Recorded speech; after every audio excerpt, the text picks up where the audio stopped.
for your benefit. Let me see here.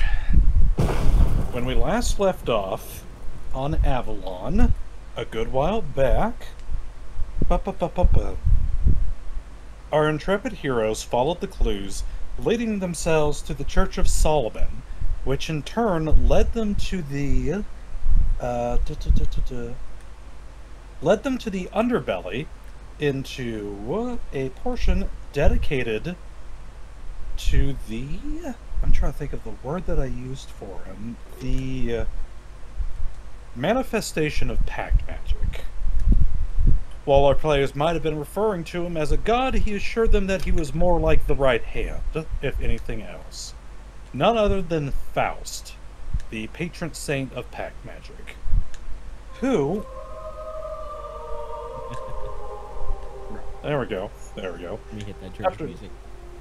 After having fucked up his long-awaited intro, as he called it, began to haphazardly tell the story of the River Runners. In particular, how they made a deal with him to reincarnate time and time again to protect the world from their own arch-nemesis, whose evil had sunk into modern-day times, in the form of the sword shards that the group had been finding time and time again.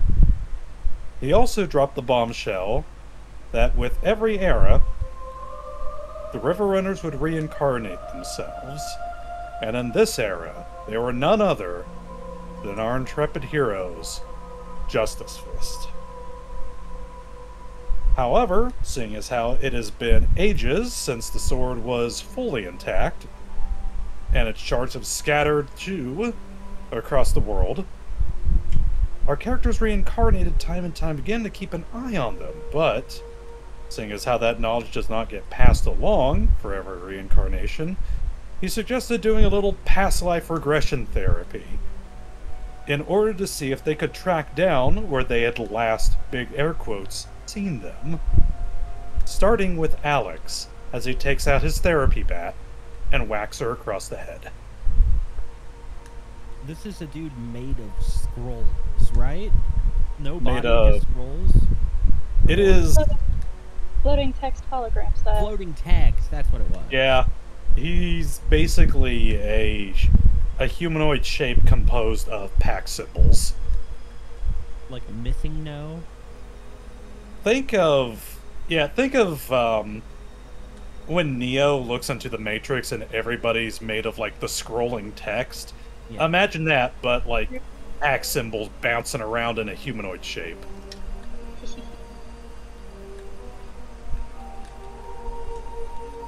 Does that basically get you caught up, Gypsy? Yeah, and describe his bat. You said he takes out a therapy bat? He takes out an aluminum therapy bat. So, in order to set the tone, he made the group a little chair fort out of kind of the pews from around the sacred chamber and a couple of blankets. Invited everyone in for a cozy little bedtime story. Inside of his historical retelling was in puppet show form. Yep, with a storybook. Might not have been the best, but quasi got the point across. It's a pillow fort, and there are drinks, and also cigars. Yeah, there was the cigars that you guys had brought to offer him. As part of summoning him required cigars, candy, and or liquor. I see. So let me see here. Oh, and Alex did volunteer on the condition, I guess. Like, we can all renegotiate our past lives' contracts a little bit to, like, benefit our current lives in some way, I guess, maybe? How he described it was, the River Runners previously had a nemesis. Not unlike you guys have a nemesis today. Nemesis. Theirs was in the form of an elven wizard known as Varan. Varan made a deal with Faust, which basically gained power, and Faust instructed him to make the sword that you guys are collecting the shards of. The Universal Vorpal. In exchange, Faust would get his soul. Classic contract. Varan, near the end of his contract though, found a loophole, and bound his soul into the sword, basically denying Faust his payment. The River Runners, who had defeated Varan, basically pledged a loyalty brand to Faust. In exchange, they would watch over the sword for eternity, basically making sure that if he ever returned, they would defeat him again. Well, shit, that sword shattered at some point. And its little shards got carried off to God knows where across the world. So in order to keep track of that, the River Runners just kept reincarnating, and reincarnating, and again, and again, and again, for God knows how long, until we basically got to where we are right now.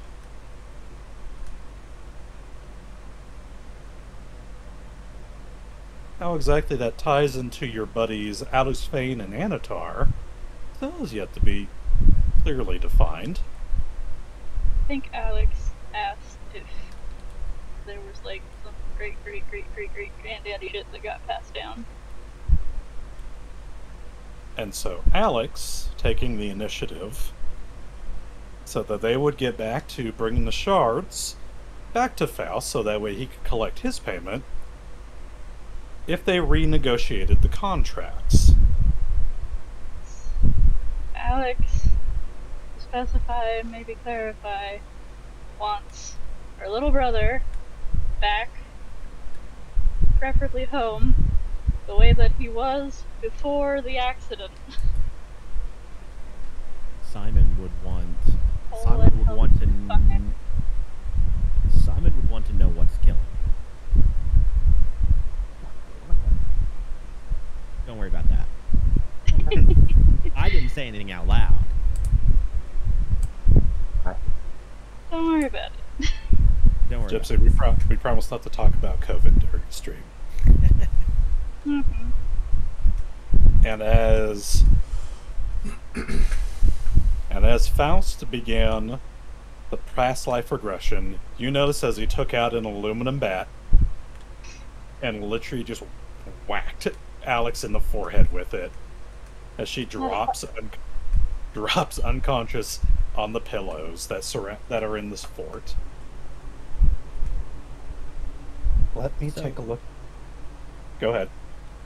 Just before we delve into this past life regression, I just wanted to talk for a second about the metaphysics that a little bit of the bombshell you just dropped. Are you saying that a pact had to be made for the River Runners to reincarnate constantly? Well, they made a pact. The thing about what I'm saying is you're deconfirming Buddhism in this way. Like, so people don't all reincarnate. They didn't exactly Otherwise, go to deal wouldn't be needed. They didn't go to the afterlife, though. Okay. They would just die and not even go into the next life to reincarnate. They just die. Like, we're not allowed to attempt some samsara until we get our fucking job done. Yeah. Okay, I'm not a Buddhist. It was funny that he was like, oh, they made a deal to reincarnate. So reincarnation is deconfirmed. I'm writing this. Simon's like scribbling this down. Reincarnation does not exist unless you make a deal for it. Okay, so They basically- that funny little detail acknowledged. Let's move on. You basically took the express ticket. Alright. Here we go. Alex. Oh boy. Me. Your eyes open as you find yourself in a familiar cot behind a familiar pair of bars in a very familiar prison. Motherfucker!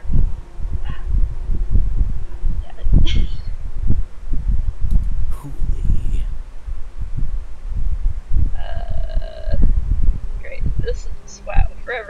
I wasn't sharing with anyone, but, fuck.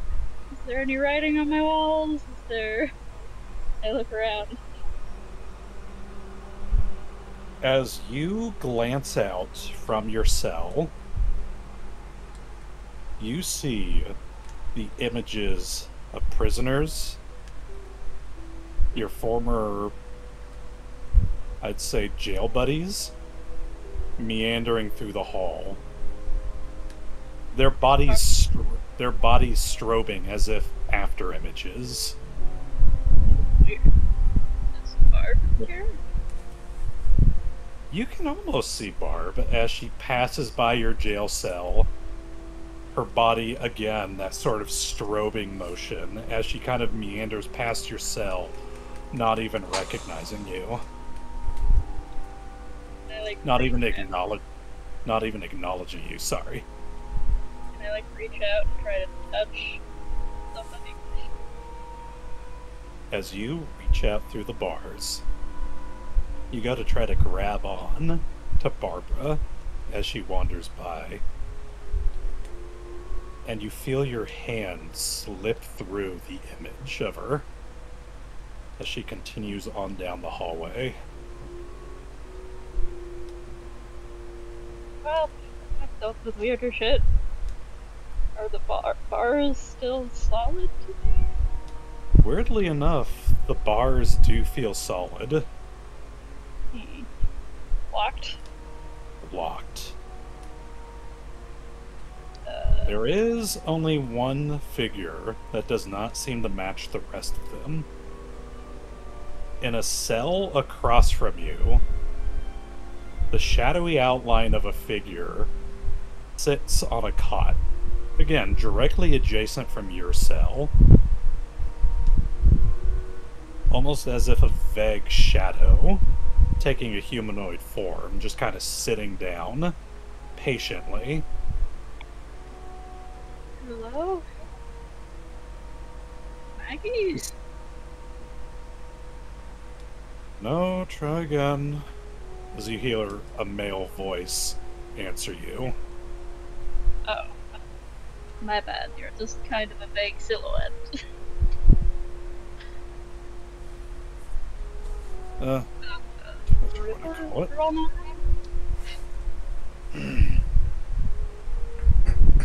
You see him get up and kind of pop his neck as he goes up to the jail, as he goes up to the bars, and just kind of casually rests his arms on the out, kind of through the bars, and glances at you. Same posture. Well, you're past me. There we go. Like the first one, or?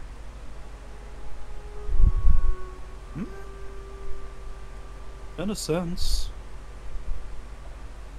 I guess this is all where it began. Huh. Or at least, as he kind of glances around the jail cell, where it began with you. Sure. Well, are you ready to get this started? Yeah, I guess.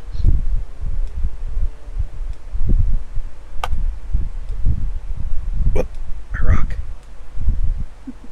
As you see him literally just open up his own cell, wander up to you, and opens up your cell. Could have gotten out if I wanted. Oh, I know. That's the thing about memories. Can't always escape them. As you see the scene around you begin to fade out. Alright, you're supposed to be giving me intel, not therapy. I'm not supposed to be giving you anything. You're supposed to be showing me where we left off. Well, Or am I supposed to be figuring out with you? Causality. I just got hit in the head with a bat. Yeah, I know. I know. Should have dodged. Really quick. I just had like 3 fingers of whiskey and like half a cigar. Sorry, I wasn't the most alert at the time. Really quick. Yeah. Gypsy, the music that you're playing in this scene playing out is giving me happy Psychonaut vibes. Yeah. Okay. Alright. As the world begins to fade back in, you almost feel a chill up your spine as you find yourself in a warehouse. Fuck.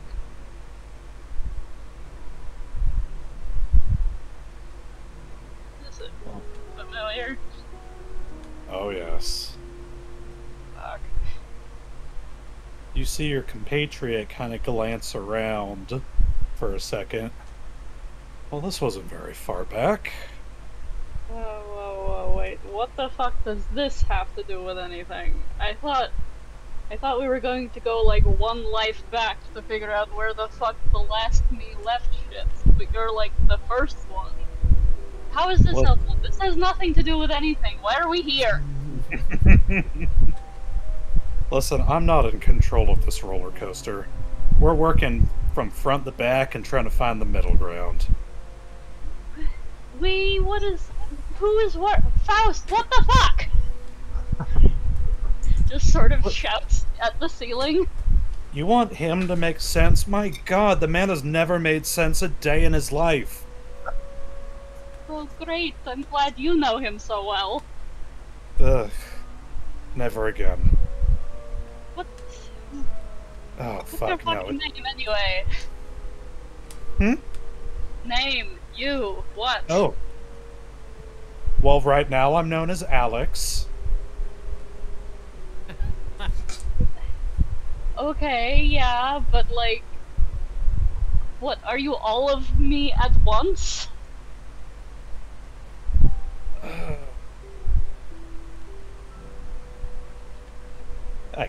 I don't know. God, like... Yeah? Okay, cool. What's your first name, then?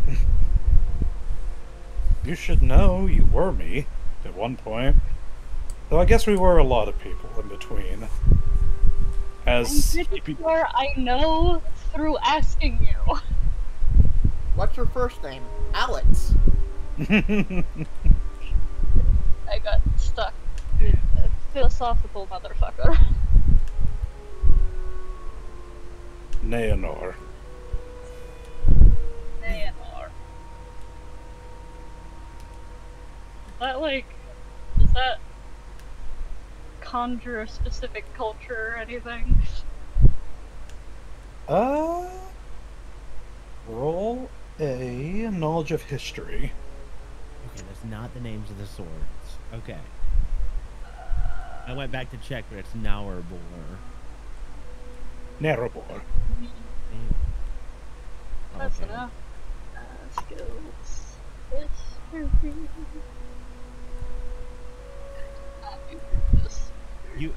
Okay, Alex, you would recognize this. Well, I got a pretty good roll. It's Elvish. Elves are like Thank you very much. Atlands and stuff, right? Older than the Atlans. They're the ones that the Atlans came from. The lunar elf. It's a lunar elven name. Still like fish, though, right? No, Older. these were actual elves that eventually evolved into fish from living underwater or whatever. Okay, I'm gonna pull up Justice Fist. What was it? Ancient Lore Notes. Right? Is that where it was? Or was it Allied Research? No, Allied Research Notes, House of Ears. Were there other races back then? This is a tangent. Can I present this to the party? No, I can't. Not as a player. There were other races back then, to answer your question, Kat. Were there humans? Humans did come along eventually. Okay. Well, whatever, okay. Okay, let me see. Going through the House of Gears sword analysis. Here's Dur, here's Galador, here's Nerbor, here's Tinu, here's Neled. Any of those sound familiar? Nayanor? Sorry, I should have written it down. Could you write it down? Spelling. Yes. Click tab. N-I-E-N-O-R. Cool. I just wanted to make sure I knew that before I definitely forgot to ask. Okay, great. So, Nayanor, you definitely would know where the book shard is, but more recent me would. But not any me that was here in this place, because that's the me, and I definitely don't know shit about this shard. At least not at this point in my life. Why are we here? Well, I assume we'll get there eventually. Cool, let's rewind, like, at least, like, 30 years. You say, as you see a door crack open. No. As you poke your head in, along with your brother, Antonio. Why is this happening? This has nothing to do with any shards. Like I said, I don't control this roller coaster. Why? Something else. Rewind. Hmm? Do I need to hit myself over the head with something? I'd rather you... Right? Wait, what? Can Alex just stop it like that, or does it keep going? I'm trying. As it's almost soundless, like watching a silent film, as you see you and your brother begin to meander on out. You can almost hear your voices. Muffled. I don't hear them, I remember. As you see Antonio glance on over to a very familiar looking crate.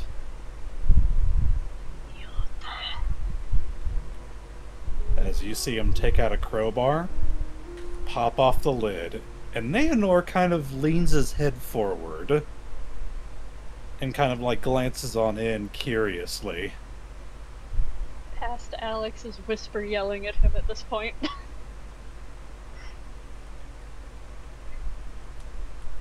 Well, it's not a piece of a sword. Yeah, no shit. Some sort of fucking bomb. What does the little dot with the 3 fans mean? It means explode extremely powerfully. Oh. Fuck all your shit and die, basically. You know, I do vaguely remember something about this. Not this, but as the scene suddenly comes to a slow-motion halt, just as the explosion goes off. Alex probably trying to wrestle the crowbar out of her brother's hands or something. Slowly, it begins to go in reverse. As the bomb reassembles itself from the explosion, your brother reseals the crate with the crowbar, and the two of you begin to walk backwards out of the warehouse. Am I just going to have to watch this over and over and over again? Oh, trust me. It was just as Bye. thrilling forward as it was backwards. I die and go to hell. I wish. Would have been different from this. Now As you're you making go- me worried about my afterlife. Yeah, I'm worried about it too. As you zip by past your childhood years, your toddler years, before you were born, you come across the scene stops at a young student in a magic academy. His face hung low over a cauldron. And you see Neonor kind of look forward and kind of squint his shadowy eyes at this figure. Oh, another redhead. As he kind of glances over the small child, who you see picks up a small alchemical vial, dips it in to the cauldron, and there's another explosion. Who the fuck is this? I think your previous. The scene begins to rewind again.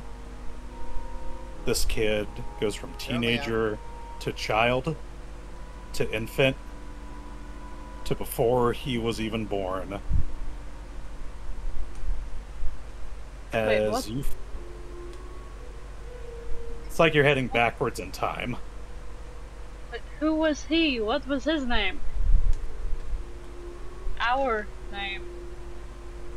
Never. So many of them.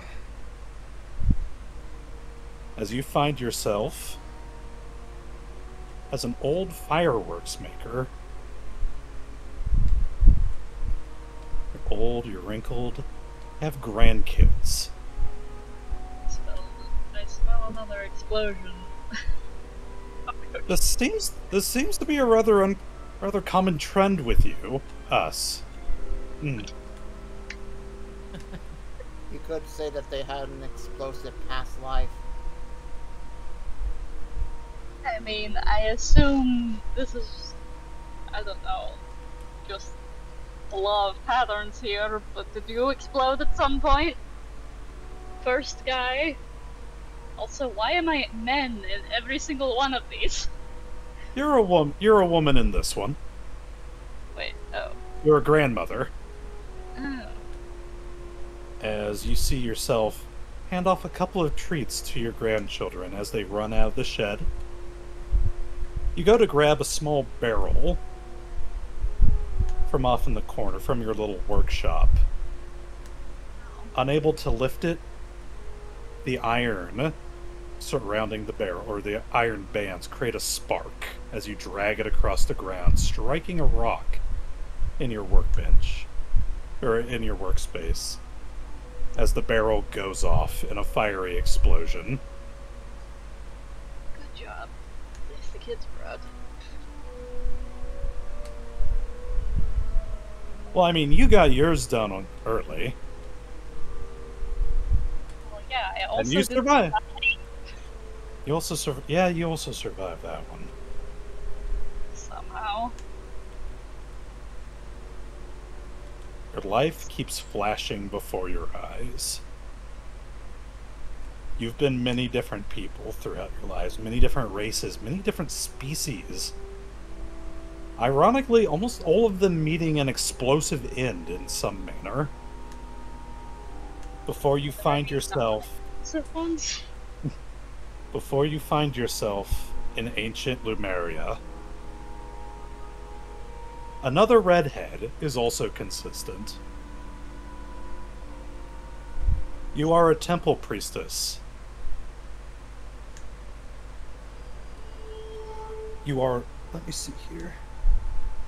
As you stand before an altar, a sacrificial victim waiting for their inevitable demise so they can make sure the sun rises again. Oh, what the fuck? Neonor taps on your shoulder and points to the hip, or a scabbard hanging on the hip of this individual. It is a short dagger made from one of the shards. Come on, girl. Fuck that. Don't be a sacrifice. No, she's the one doing the sacrifice. Oh.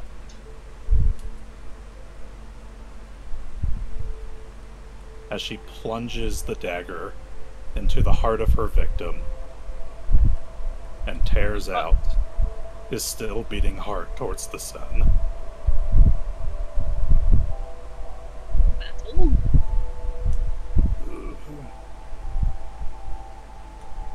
Well, shit, I mean, we found, hold on a second. As you see, yeah? Have we seriously lost track of the shards since it was a sacrificial heart-stabbing dagger? Hold on. Well, life after this one had no contact with it. Which means, as you see the scene beginning to flick forward, you as the priestess are now old and decrepit. You are the one on the sacrificial altar this time. As is tradition, your own dagger is used to pull out your own heart, and you are buried with it. Alright, where the fuck is this then?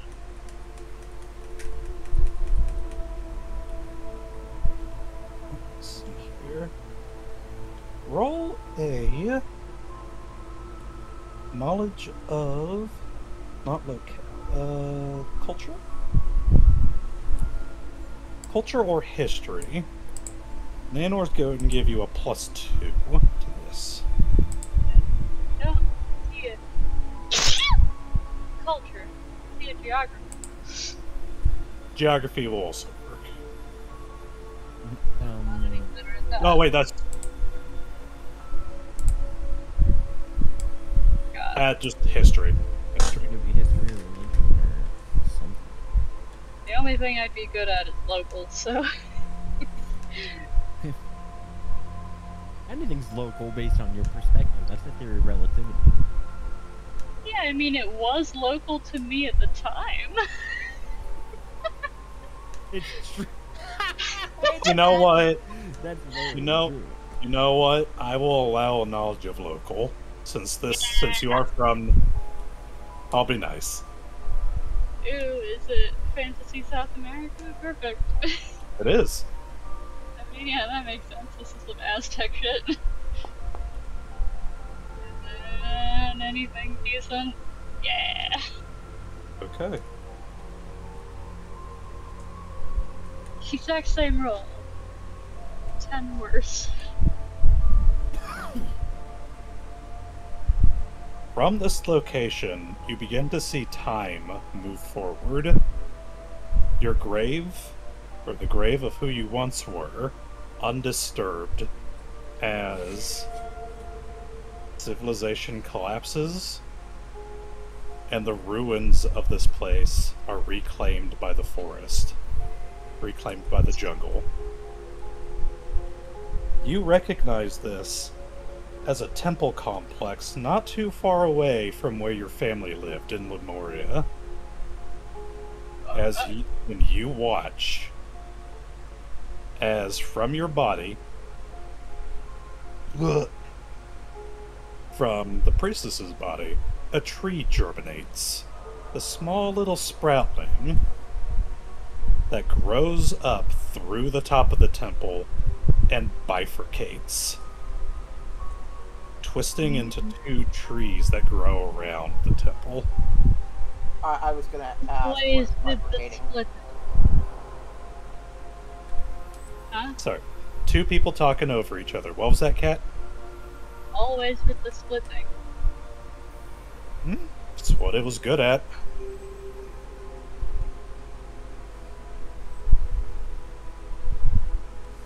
Well, shit. Okay.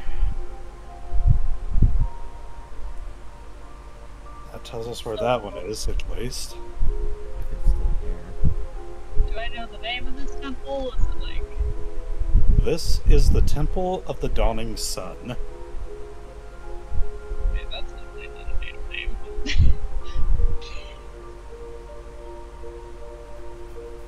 Whoops. Yep.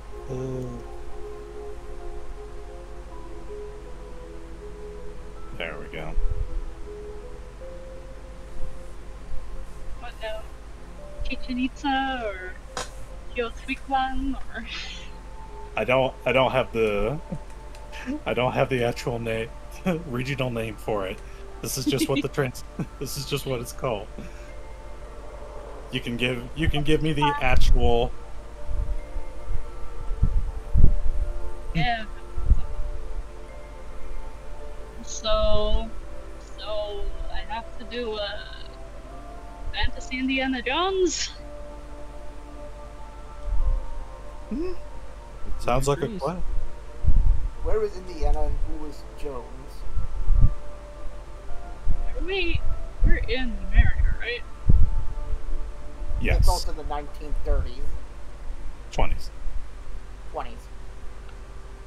Yeah, I mean, I don't think we were at... I don't know if we're at war with Southern Lemuria or anything. Shouldn't be. I mean, The Great North War's and over. South There won't be any other wars. North and South Lemuria are pretty chill. For the most part. Southern Lumeria, you called it? South America. I don't know. That is a continent name. That is a continent name, yes. I'm Hispanic. I don't fucking know. Lumerian, I guess. South Lumerian. Whatever. Fuck it. Could be Zrania. Could be Metrosia. So, Neonor / every other me I've been. Was the sacrifice, or was that Neonor, or was that just the last one that had the shard? That was just the last one that had the shard.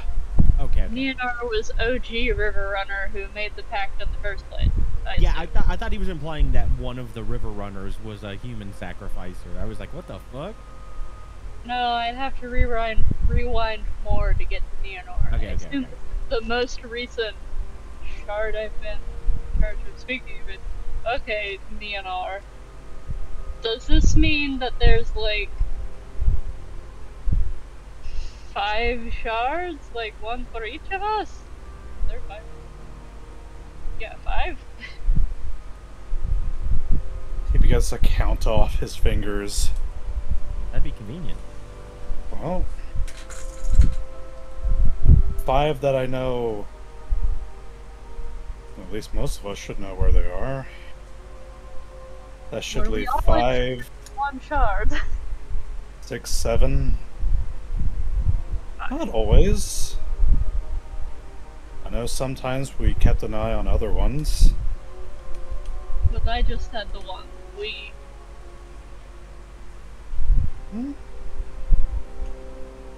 Better job. Kept track of one of them.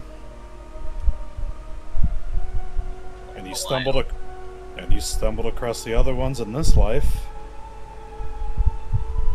Well, hopefully none that anybody else is in charge of, or they'll be getting hit over the head with a bat for no reason. So... Yeah, no, don't trust a single thing that man does. I should have known better than doing this, but... Yeah, I assume you were pretty desperate at the time. Yeah... We all were. Was it worth it? He stops at that. And you see him thinking for a second. I don't know. To be completely honest, I thought Sorry about that. Something just moved in my apartment. Okay.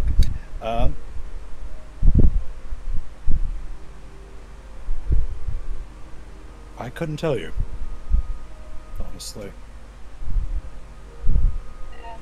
You always hear stories about people maintaining eternal vigil.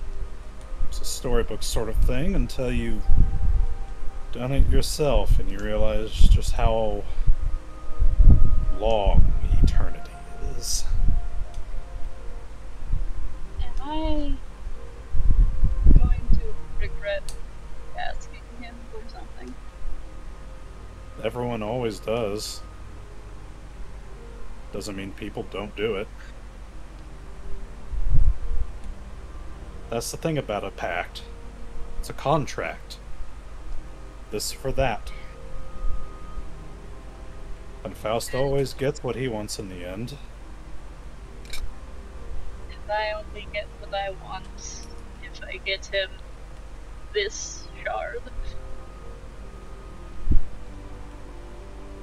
And what do you want? I want my brother back. Nuts. It was my fault. I shouldn't have let him.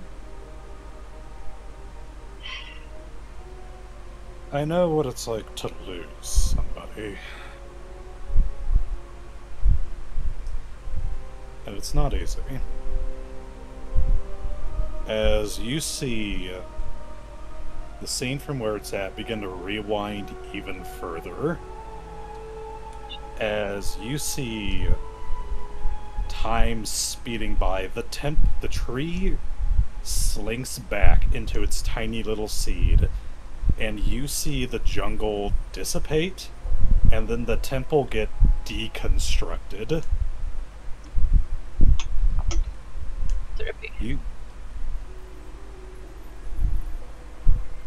You see a time before humanity,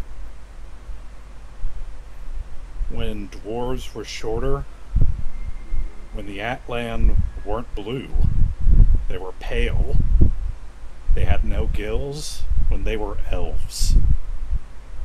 As you find yourself at a funeral.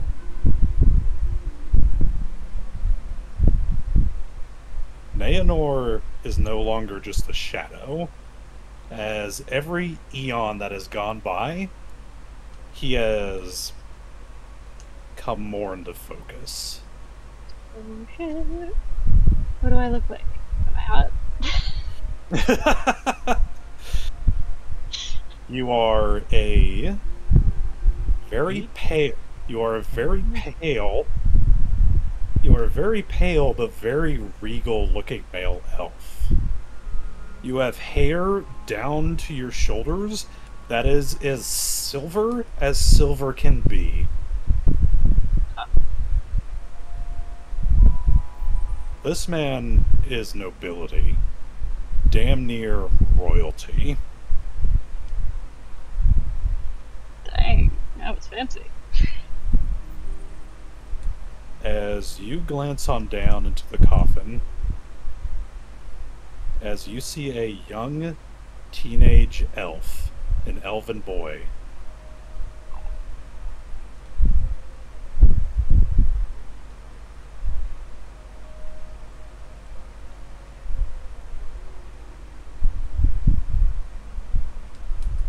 I guess it all comes full circle. I guess. I'm sorry. He was my son. Geltlin. What happened? My grandfather happened. Or no, my father happened. You father? Varan. Oh shit.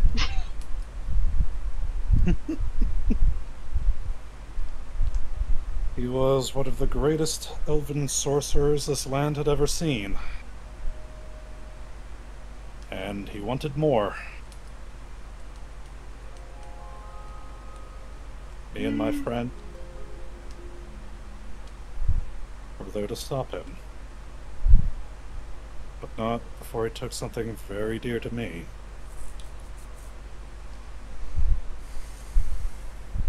Seems like every life we get ourselves into trouble. Yeah. Does this mean I get to blame you? Oh, dear child, you could blame me for far more than you realize. Question is, are you going to be blaming me, or are we going to be blaming ourselves? Oh, always. Yeah. Yeah, that hasn't changed between lives, has it?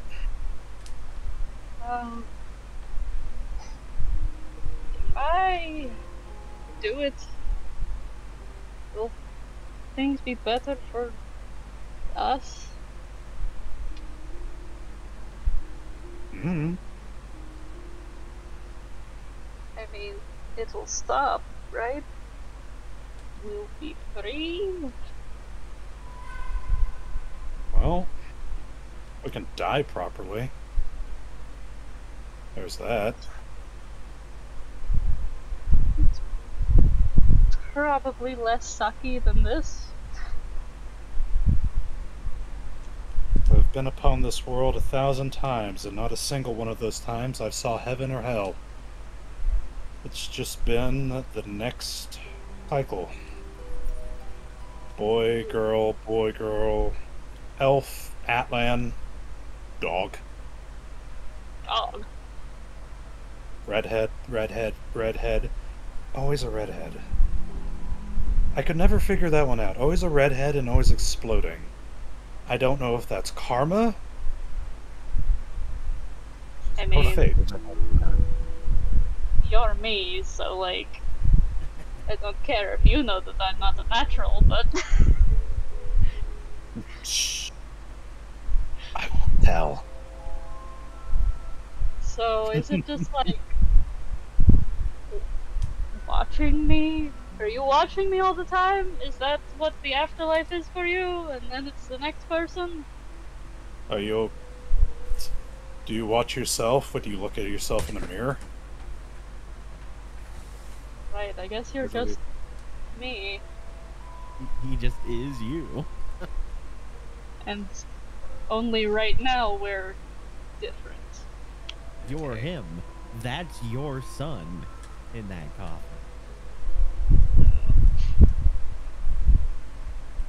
I'm not internalizing this hard. I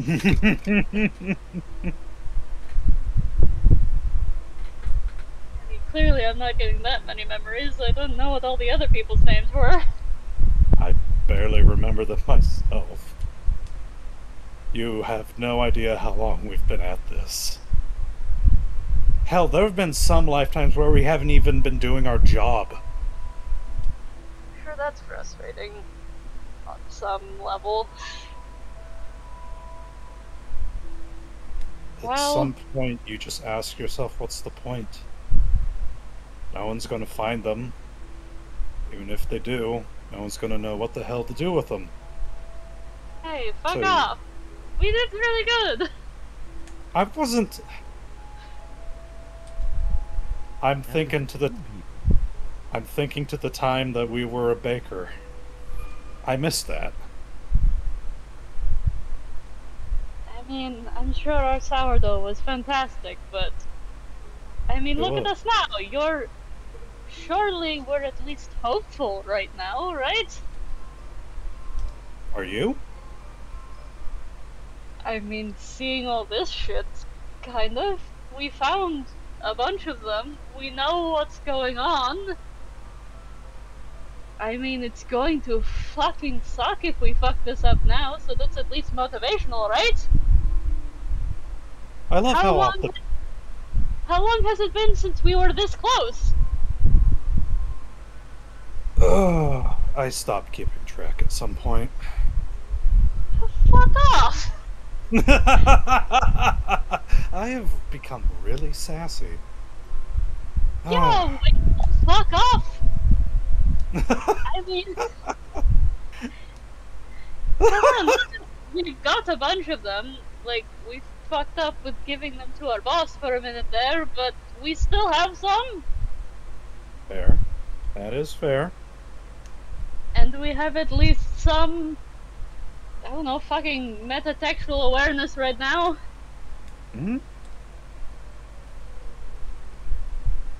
I'll let you be the optimistic one in this regard, as he pats you on the shoulder. Yeah, okay, I fucking will be, and I'm sure it'll suck all the more if we fuck this up, but that just means I get to kick everyone's asses in the next life.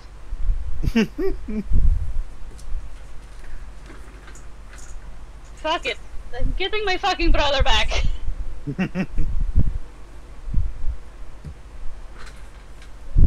Are you hungry? Yeah. I've got a table waiting. Have Like, some... a royal feast table?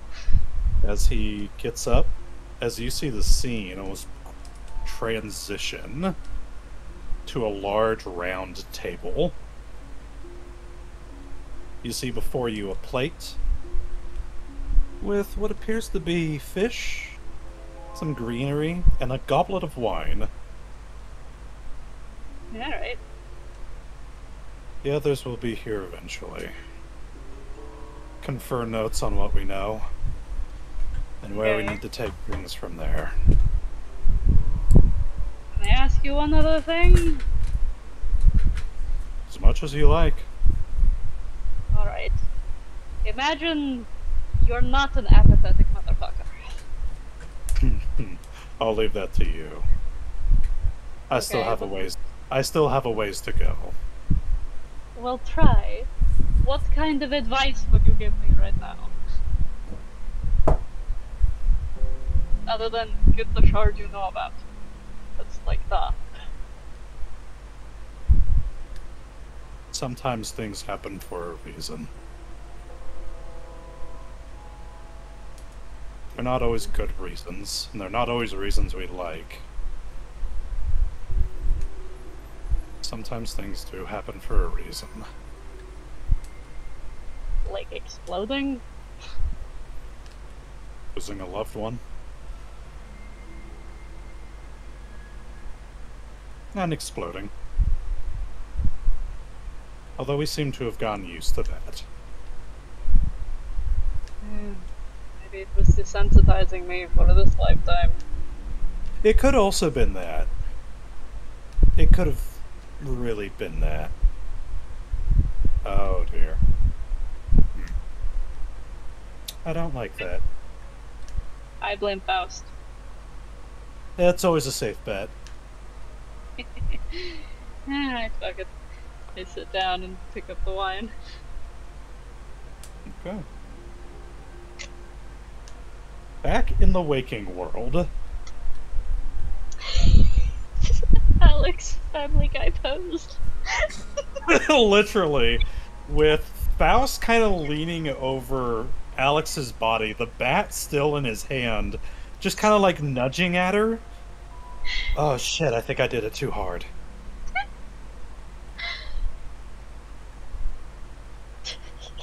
Who's up for round 2?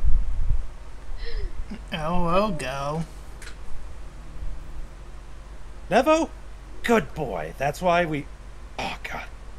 You know, you were always the agreeable one. No, I want to see the edgy one.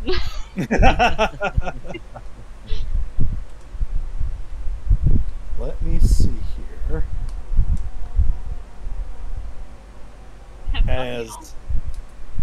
As you see Faust kind of come up to you, it looks like he readies his bat against his therapy bat against the side of your head before he suddenly takes a samurai pose and does a quick draw across your face.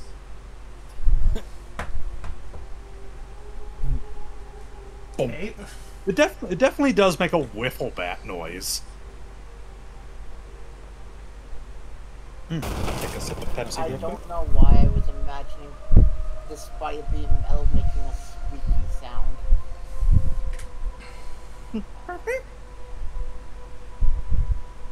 Well, let's see what this one sounds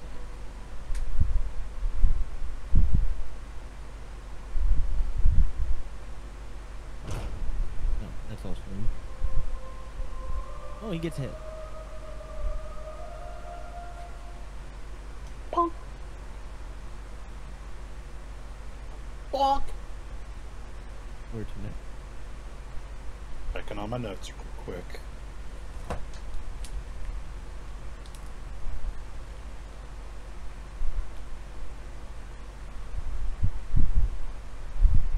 Nevo, you find yourself in a familiar small cottage. You are in your childhood home, waking up, slumped over the table. Now, I imagine that Dee Dee is not with me in this scenario, right? Not at the moment.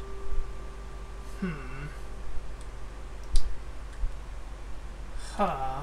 I expected him to bring him with me, I kind of say to myself.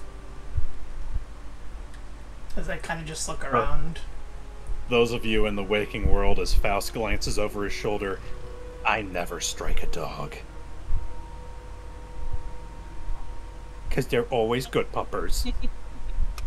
Goes back to the tree. That'd be funny if Dee Dee just, like, ran into it, though.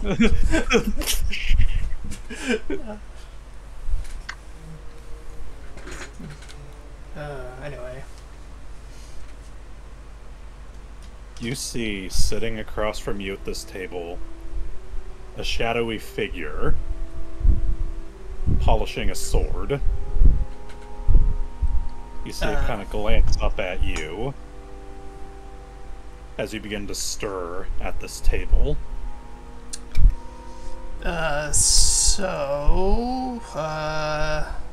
I'm not really sure what I'm supposed to do, but, I guess I'll just start talking. I kind of just glance.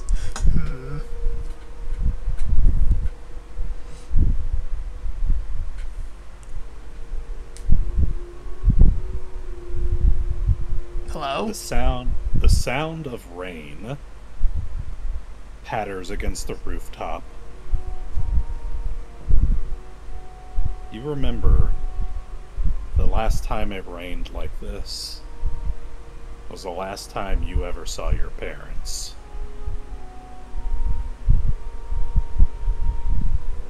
I see.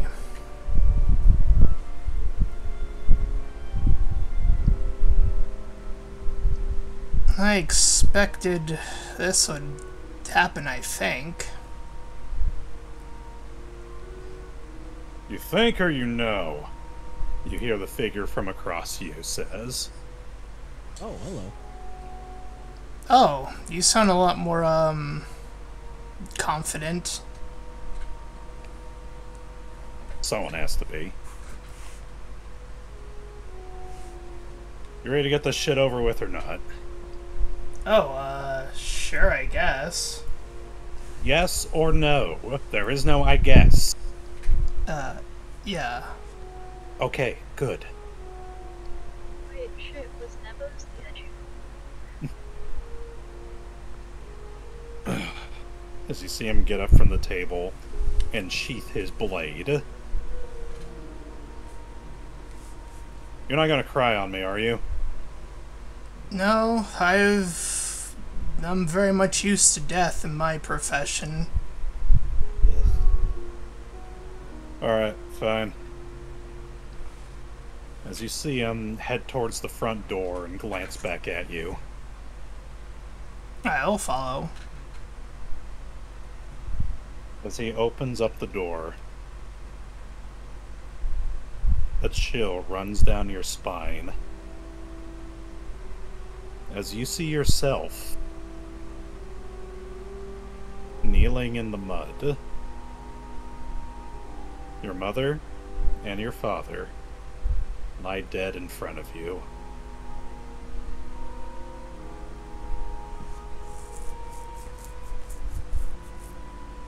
Any of this ringing a bell? Yeah, I'm pretty sure I was gonna start running to, get that book as he, looks for his necromancy book on him, or where he think it would be anyway. Do I have, like, my physical possessions on me, like a book? You do. I'll hold it out then.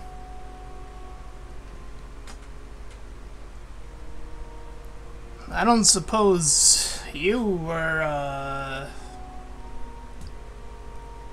He kind of points at the book.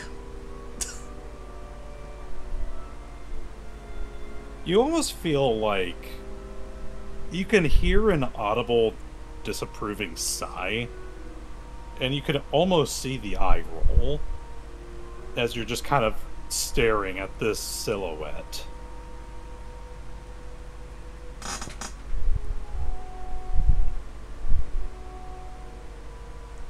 You don't even remember the person who did this, do you? No. Good lord. Oh, would I grow so soft and mellow.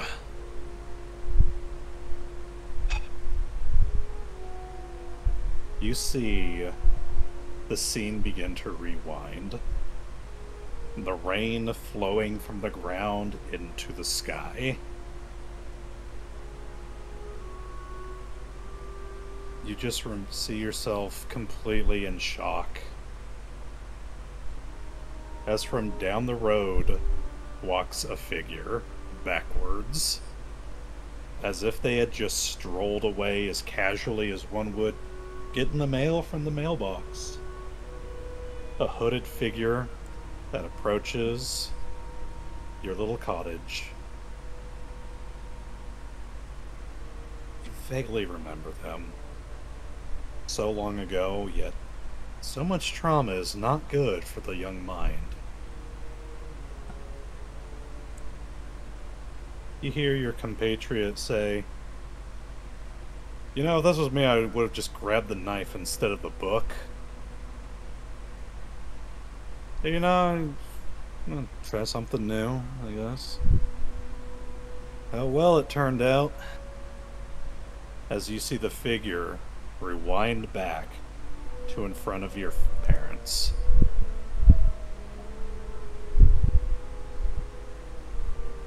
You seriously don't remember any of this, do you? Or at least this part. I must have blocked it out.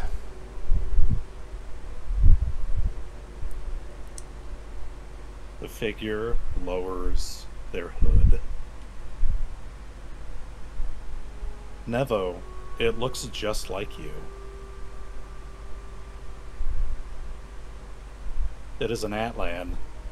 Long black hair.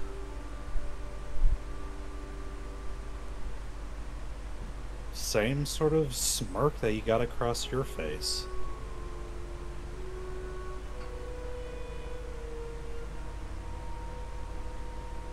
So, am I, like, supposed to interact with this or something, or what?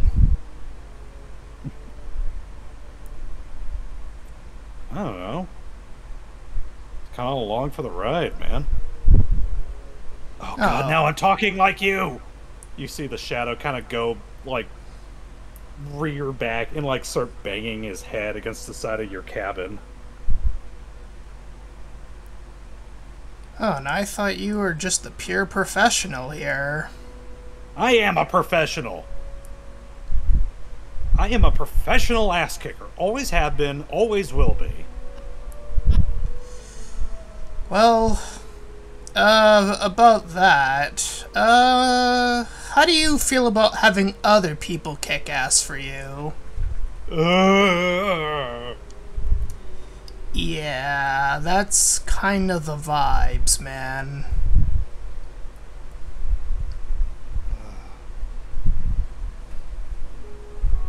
You begin to see the scene go in reverse. As young you wanders back into the cabin, having prior to discovering the incident. Your parents almost seem to be expecting this individual's arrival.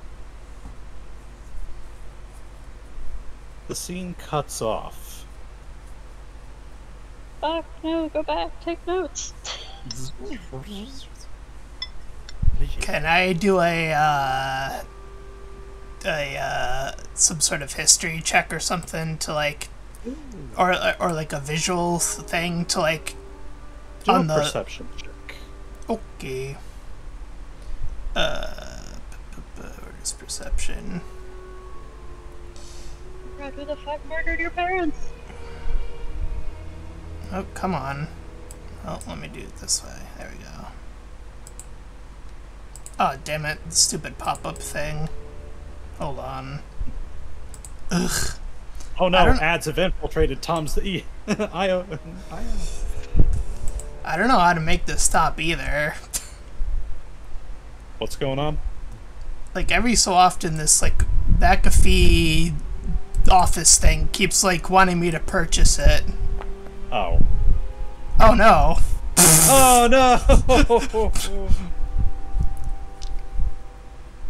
Okay. Welp. You are stuck on the fact that this individual looks exactly like you. Down to the smallest detail, you would almost say that it's you. As we begin to go in reverse. Hey, Shadow Man. What? I think I'm supposed to have my dog with me. He hasn't appeared yet. He's the one with the sword, if you didn't know. Yeah. Yeah, I saw you gave that to your pet. He just takes out his scythe. I have my own way of doing things. A farming tool? Let's just say it gets the job done. Sometimes. A farming tool? Yeah. Do you know, as he puts his arm around you, as the scene is still going in reverse, do you know how impractical it is to use a farming implement as a weapon, especially a two-handed scythe? It's actually really effective, surprisingly. Oh my god. He goes back to, like, head down and fist pounding on the side of your cabin. You like to abuse yourself a lot, my guy. Oh, apparently I do if I become this. You see life after life flash in reverse. Every life, you were a warrior. You were a sword-wielding knight.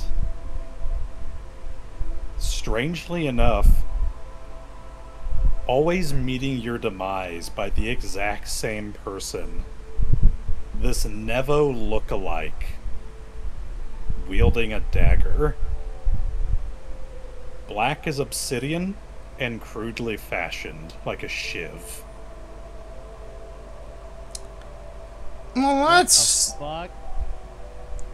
peculiar.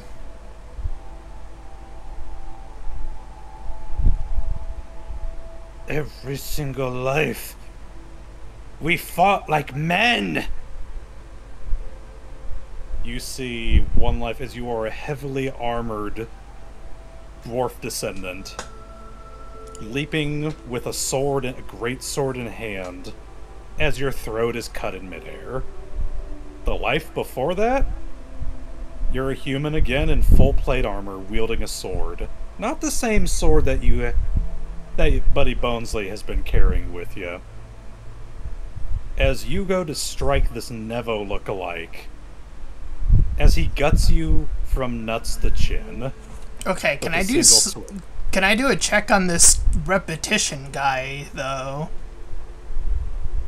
Let's see here. What would that be?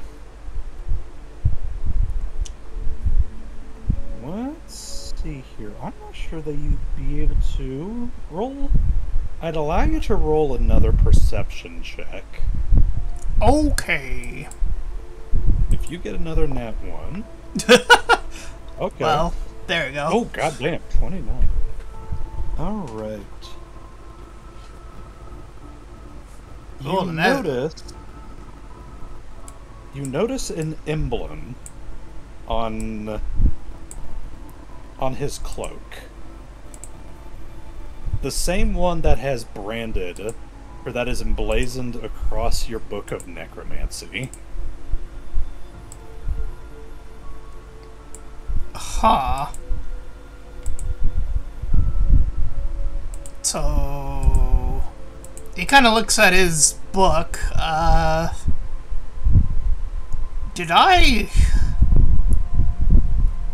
Am I a time traveler?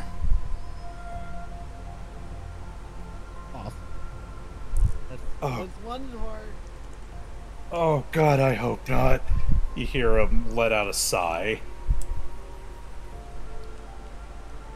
Behold, Nevo, the source of my endless anguish.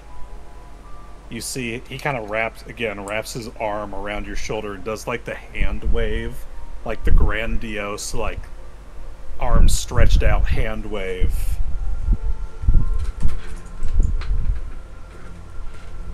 Necromore, the darkness.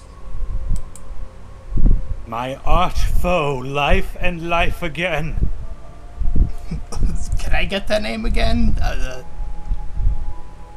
Necromore.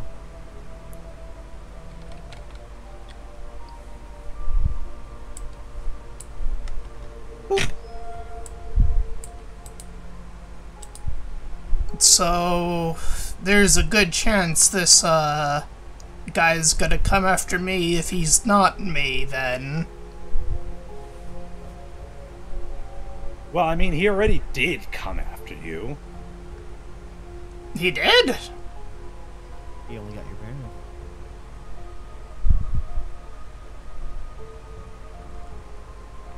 Did he kill the wrong people?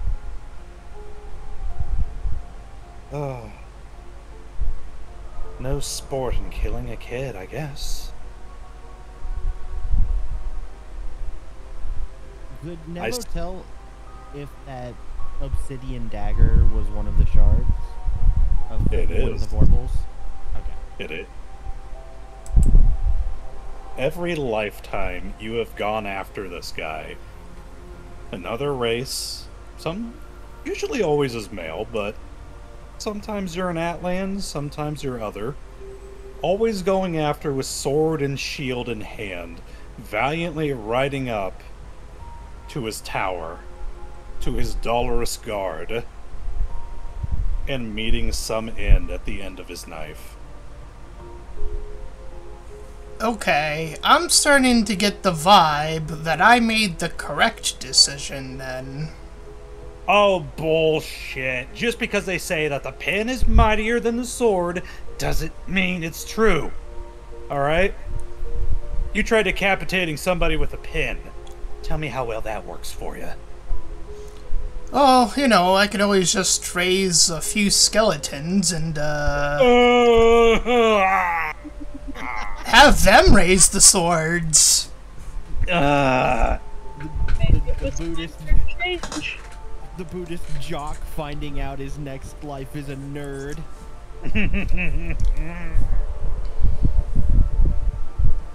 Oh, good lord. Listen, I have no intention on dying on some battlefield to some lame guy. You son of a bitch. He has been our most worthy foe for over 100 lifetimes. You mocked my dagger! This idiot uses a dagger! And he's very good with it. Give us 100 more lifetimes and we could take him. Or maybe I can take care of him. Ugh. Oh, God. I hope the other guys aren't as big a pain as the rest. Maybe you should try having more faith in me, huh? I did have faith in me at one point. And then I started dressing like... What is this? What is this uniform? As he begins to kind of poke and prod at your cape and your jumpsuit. Well, I was getting ready to dress a little bit more, in the darkly fashion, but, I'm kind of running a theater at the moment, so funds are a little bit, you know, tight. The moment you say theater, it's almost as if the blood drains from his face. As you get to the very end of your timeline, as you find yourself standing before a table, around a table, seats ready, plates set, Alex and another individual are standing off to the side as they kind of glance up as you arrive. Hey, Nevo! And... oh yeah, I didn't get his original name. This asshole is kind of, Why are there two of you, and why is one of you dressed so much cooler than the other? The figure you see before you is a very lean-looking elf. Silver hair with a single black, like, Pepe Le Pew down the back of it. He is covered head to toe. Aside from his sword, he has 2 short swords and daggers, like, up and down his, like, a bandolier of just daggers. This isn't Nevo, this is his evil alternate self, Oven.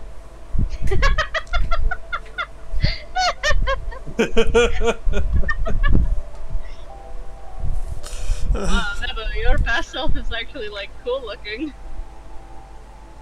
hey, I plan to look cool real soon. Okay. Do you want some help with the makeover, or? Pops collar of her leather jacket. Sure. If it'll get this asshole off my back about not being cool or whatever. That's the thespian. Oh my god, I turned into a thespian. Yeah, that might be a tall order. I'll do my best. Neonor motions for the other elf. Legan, come and join us.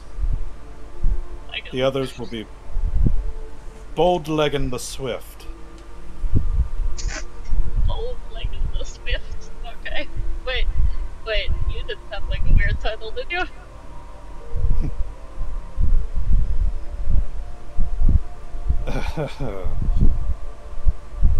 Oh, let me grab the name.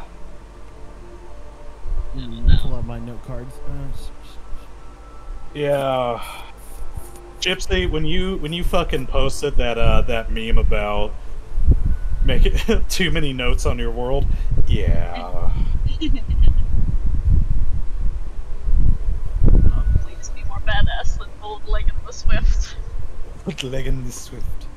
So, I'll say to, Bold Legan the Swift, Combat Master of the River Runners.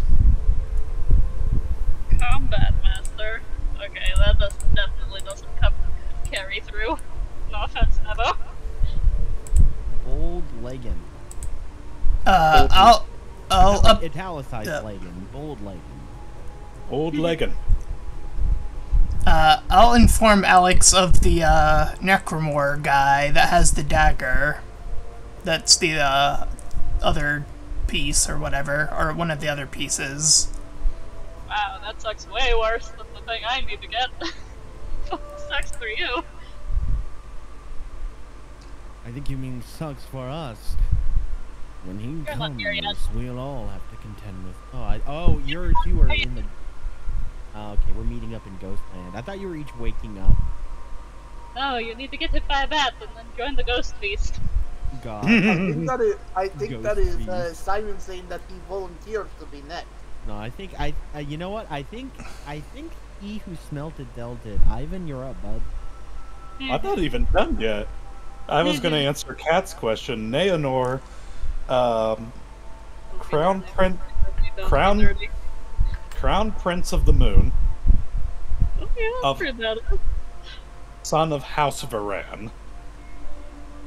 Does that make me like Princess of the Moon? You'll find out.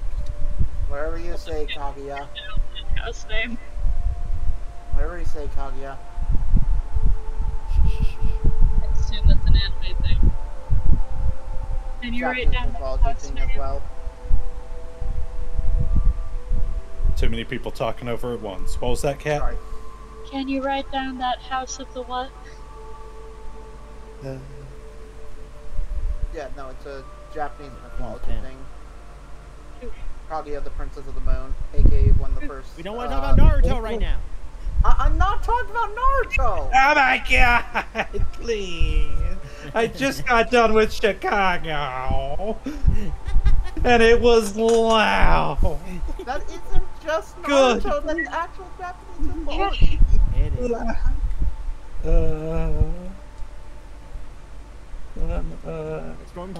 Storm can't hear us and type at the same time. ADHD, why? Definitely for 2 seconds read that as Cloud Prince.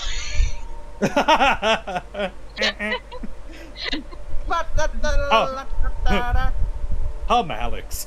Wear the traditional squeaky shoes of my people. Come, Alex, you must wear. Come, Alex, you must wear the official face paint.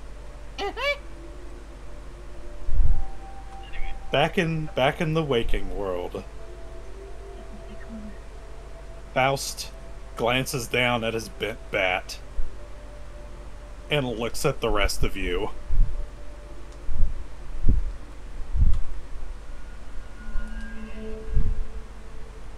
Hey, Nevo, did you remember to renegotiate your contract?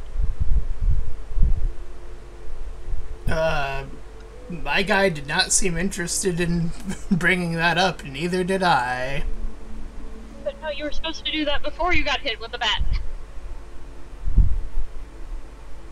Well, she doesn't want to. Okay. Don't find out who your parents' killers are or something. He just did. Yeah, vague appearance. And also that he's gonna hunt us down. Him now. I die in an explosion. I don't get assassinated.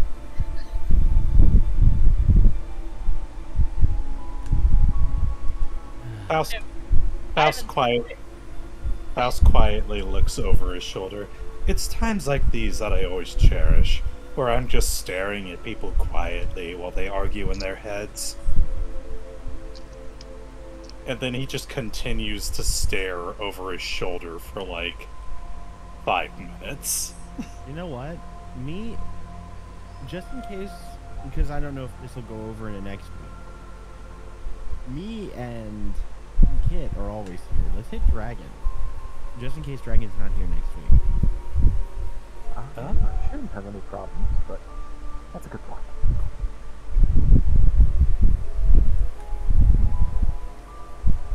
Khurtin? My boy?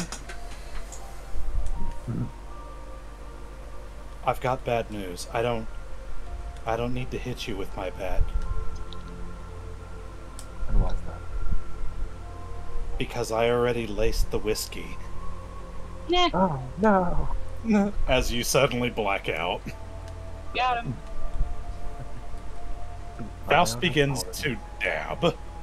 Hey, then why did you hit me with a bat? You didn't drink enough. We're not Kodhran here, you realize. I told you, that was... he's an inconsistent asshole. Oh, I did do your drink. The bat was just a sedative. The bat's what we call a finisher. No, it's a chaser. Damn it! Didn't you want to get hammered? Rewind time. That's what we call a chaser. I'm sorry, I thought that people who drink wanted to get smashed. Dragon. Khurtin.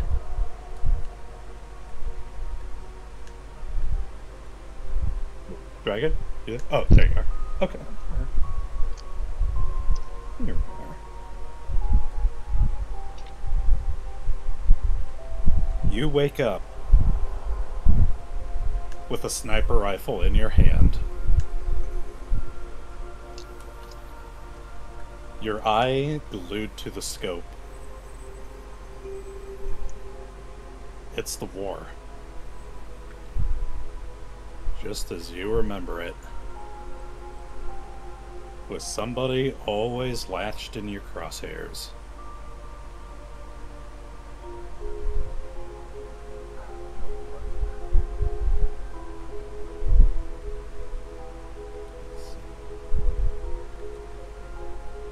You hear a voice from right behind you. Oh, there. You hear a voice from right behind you. You know, long range isn't very sporting.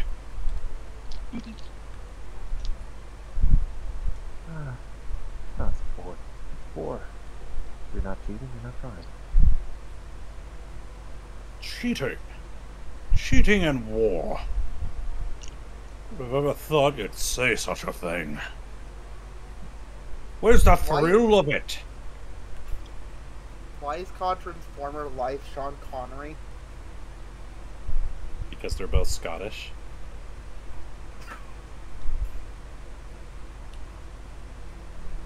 What's the thrill of long range, young man? If you can't watch the life drain from their eyes as you put your hands around their throat.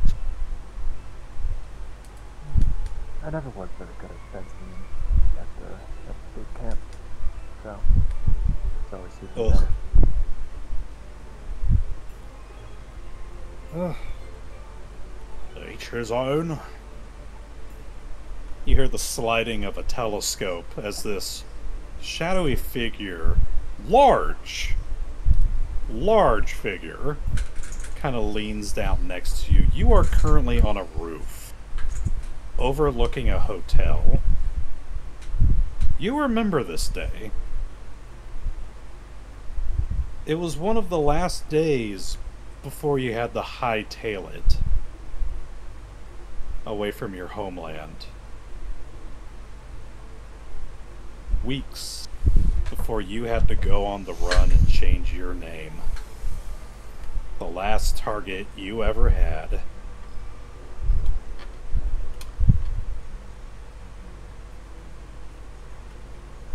So how's it looking?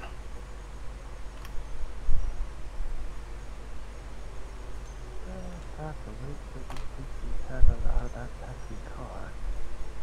How long did it take a man to finish the cigarette? Don't know, never had one myself. Have to give it a try at some point. I got to finish the car. They don't smell like that. I'd hate to shatter the windshield. Terrible for the resale value. I mean, if you're looking to kill a man, you're not going to sell his vehicle. That's war, young man. Sometimes you have collateral damage. As long as you kill them face to face, it's all fine. Gas can, but at the gas tank, but be too much of a flash exit. One way to do it. I'll just let me know when he moves. You see, emerging from the car, your final target. Here we go.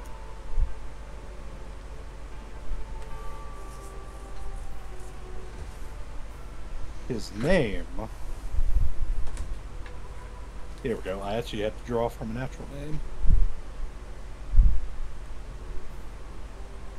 Colonel Goebbels.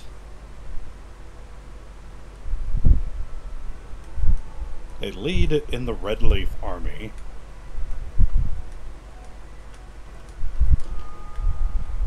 Not a very good man.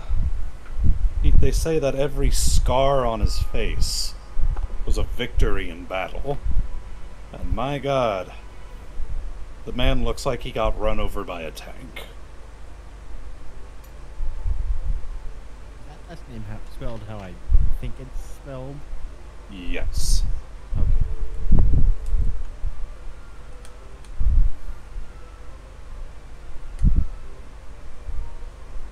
For a brief second, as he steps out of the car, you see him almost stop,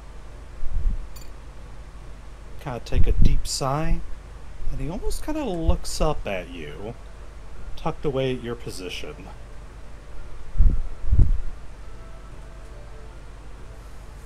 Well, if you're gonna do it, now's the time.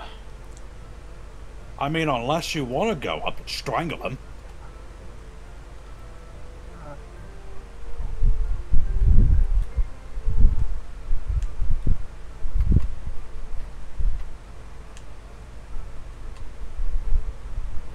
Do you take the shot? What?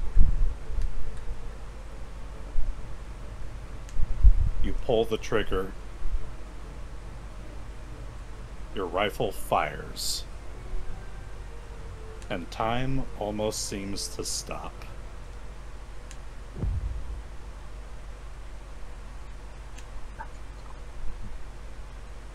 Ah, water door. Ugh. You know, stay true what they say.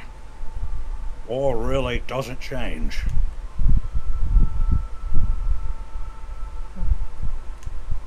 The guns get better, but all it is the type of rocks that we throw at each other. When these rocks when you got battle axe on. As he pats you on the shoulder and kind of motions for you to stand up.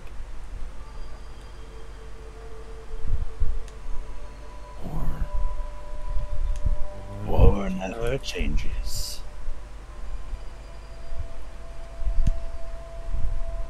Okay, enough of your Jacksepticeye impressions. Points to anybody who gets that joke. You see him. What did you say, Dragon? No, that was me. As he motions for you to kind of join him down on the street. Oh god. Sorry, my Rifle back in chairs. the case quickly. As you fired your gun, you could... Doesn't seem like you're able to move it from where it's at the moment. It's almost like a fixture of the scene. It's frozen in time, along with the pulling of the trigger and the bullet. Slowly flying forwards. It's almost like a slow-mo replay of your last 10 shot.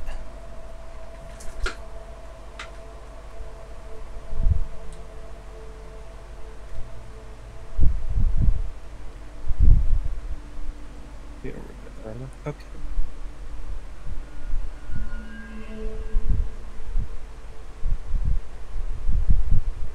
You know, this isn't the first time we've been on this battlefield. So between now and then, this site right here, as he kind of motions to the city, battleground for at least 5, maybe 6 different battles. We were here for each one.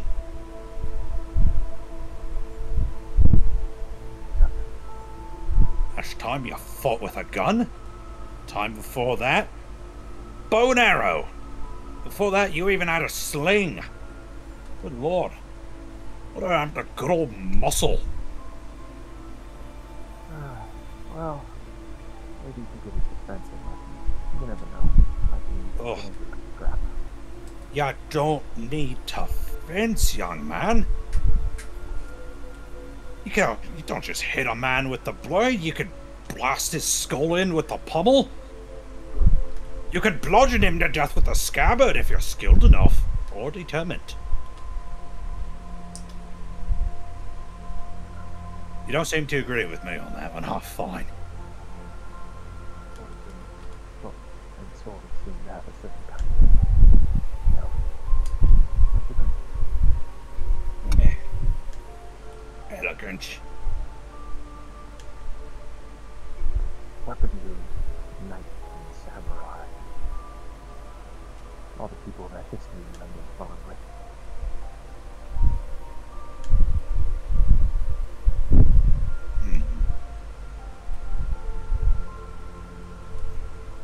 Elegance on the battlefield. There's a word I never thought I'd hear. He brings you right next to your target. Well, a little different for him when you're up close and personal, isn't it? What do they call this now? The splatter zone? Definitely made quite a mess. Well, he's about to. You see him kind of lean in a little bit. Well, I'll be damned. You see him kind of glancing down at... Let me see how to describe it.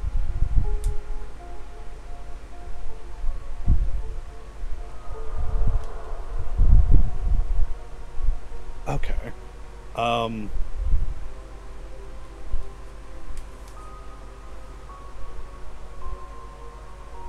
No, that's not a good way. He points out to you what this individual, what Goebbels is wearing right now is that typical, like, heavy trench coat, tie, like the traditional German hat that you're probably thinking at the moment. Cat head off. Red leaf. Yeah. Cat head off. As he's... Oh, okay. I can still... As he points down at a tie cuff, or sort of this metal cuff link, right on the knot of the tie.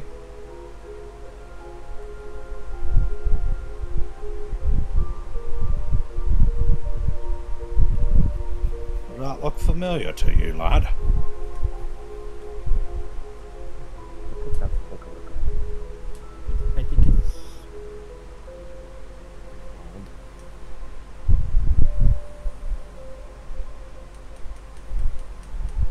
Unless I'm just thinking of the thing from Boy a Scouts, tie but I keep... bar or a tie clip. Yeah, like a tie clip. As you see this guy, as you kind of glance on closer, the clip of his tie is a small shard of the universal vorpal.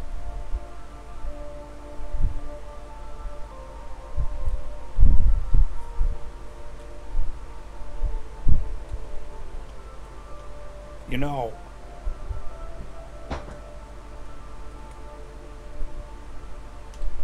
no, wait, he wouldn't say that. He wouldn't do that. He would be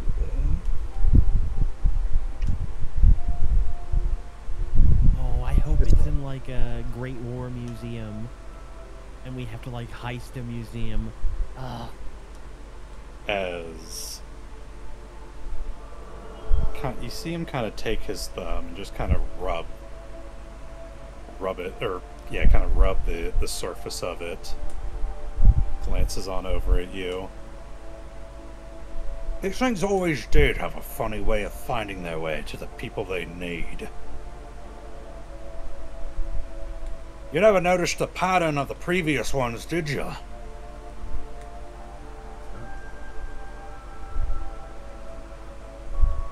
When the damn thing broke apart, separated into 13 pieces.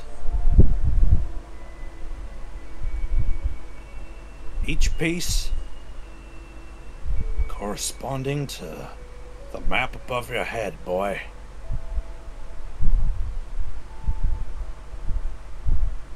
talking about your astrological sign. You read the newspaper, right? The Dear Susan? No, fuck, you don't. Which one of us did? Was it the one before you, or the woman before that? Who was real big into astrology? I know I'm the tree. I'm not there in that vision, though.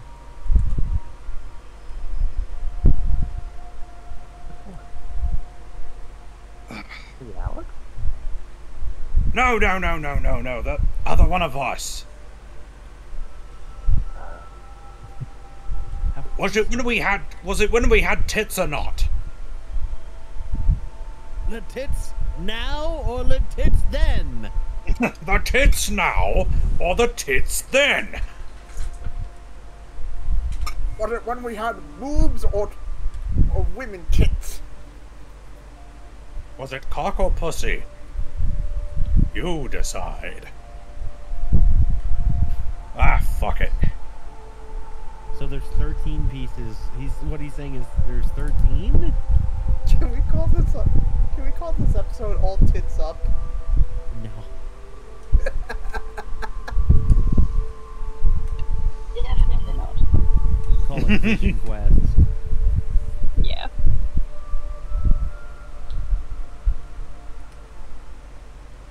Sign of the maybe. drag. The sign of the dragon. Or percussive therapy. It's not bad. Sign of the dragon, the sign of the undead. The sign of the thief you found in the jail. This one, my boy. The sign of the beast.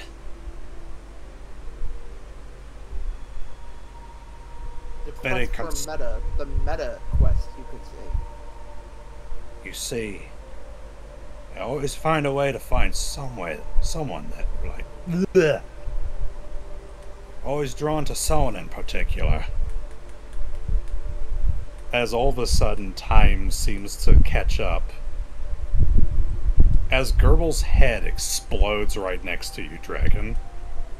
As your bullet fires through his forehead and he collapses to the ground. Yay!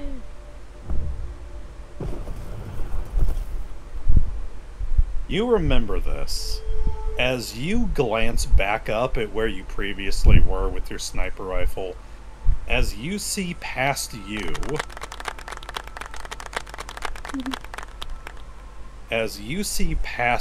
quickly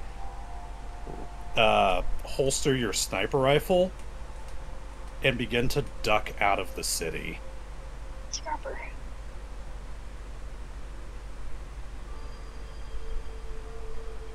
I believe the youngins do have a saying nowadays, young man. I believe it's double tap. Oh shit. Oh no. Most of the time when we kill a thing with a shard, it does usually tend to mutate into some big thing instead of dying. It's 2 heads. No! Don't forget 2 heads. Yeah. Bat. 2-headed bat. 2-headed dragon. Would you have to Khurtin. quadruple tap then? Khurtin, do you remember this man's code name? I should think about names in war. They always denote victory. Roll a history check.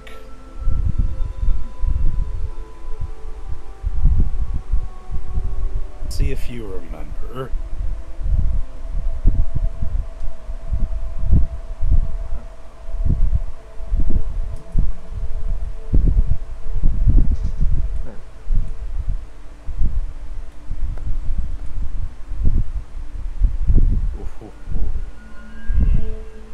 You never really paid attention to nicknames in your time as a freelance, not a freelance, but as a sniper. Nicknames never really seemed to matter when you were dead. Well, you remember this guy's nickname. They called him the Cicada. Because he goes underground for 7 years and then reappears? Cicadas are known as a symbol of resurrection. Again, because they cycle through life. What the fuck is going on? What the fuck? As you see a small... The Cicada Queen! The cicadas are coming! As you see the familiar buzzing... Let me fucking finish! All hail the Cicada Queen! As you hear the familiar sound of a buzzing fluttering past your ear as a small cicada lands on his hand, as you see his finger twitch. Oh no. You see him stand up, the bullet wound still through his skull. As he lifts his finger up to his forehead, and this little cicada burrows its way through the bullet hole, and you almost see it begin to morph into the same color as his skin. He adjusts his hat and keeps on walking. My character jumps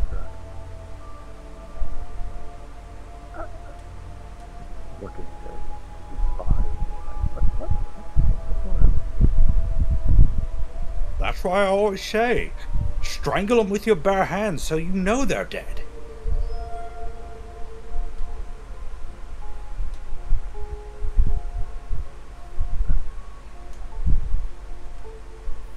The scene begins to move in reverse.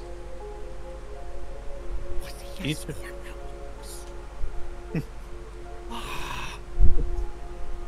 Hey, you see time after time, you have been drawn to the battlefield. Archers, slingers. Sometimes you've been a pikeman, but always a soldier out on the battlefield. You find yourself drawn to a time before men, when elves ruled the world. Standing before you is a giga-chad of an elf. Dude is wearing, like, World of Warcraft pauldrons. A massive battle axe kind of slung over his back, and his sword to his side. As you find yourself before a table, a large round table, Alex and Nevo set to one side, and a pair of other elves set to the other side. Holy shit, your past self is fucking yoked. I've got bigger tits than you, lass! Yeah, okay, you don't gotta rub it in.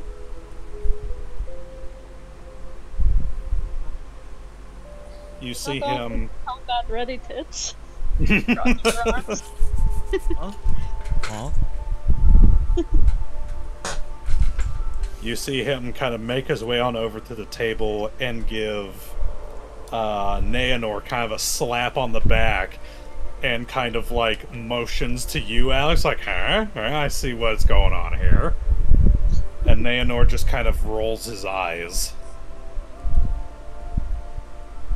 Do you guys have anything other than fish, or is it like just fish?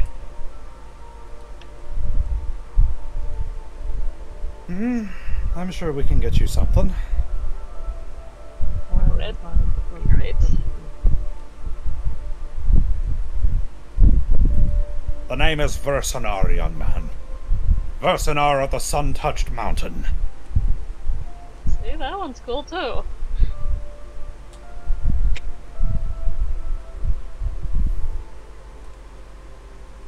Come, join me. Have a drink.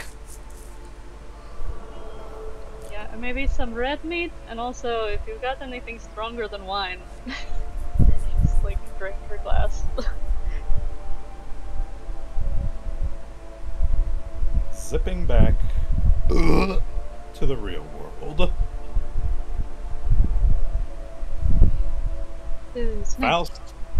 Faust currently has one hand on your shoulder, Simon, and one hand on your shoulder, Ivan. And he is just staring at you two intently. Rochambeau. What did I not it? Okay, 1 is rock, 2 is paper, 3 is scissors, roll. Oh, Ivan already said 1, 2, 3, not it. No, you don't have to. You're not playing the game. Oh, never mind. 1 is rock, 2 is paper, 3 is scissors. Go. Wait, what? Roll a 1d3 for a rock, paper, scissors game. No, he said 1, 2, 3, not it. We didn't. We're not playing that one. What's up, Eric? Not it. Okay, you want to do not it? We roll for initiative, and whoever wins got their finger on their nose first. No. Yes. No, I just did that in character. If you did it in character, you would argue it as well. Alright, I did it in character and I was faster than you. No, you Since we didn't! could just... I did! I Then roll! roleplayed it! I roleplayed that! And I wasn't role-playing at that second. You had your Wow. chance! I was Faust? over here typing. Faust glances over his shoulder. What they don't realize is whoever goes second gets a big ol' kiss. As he turns, Aw.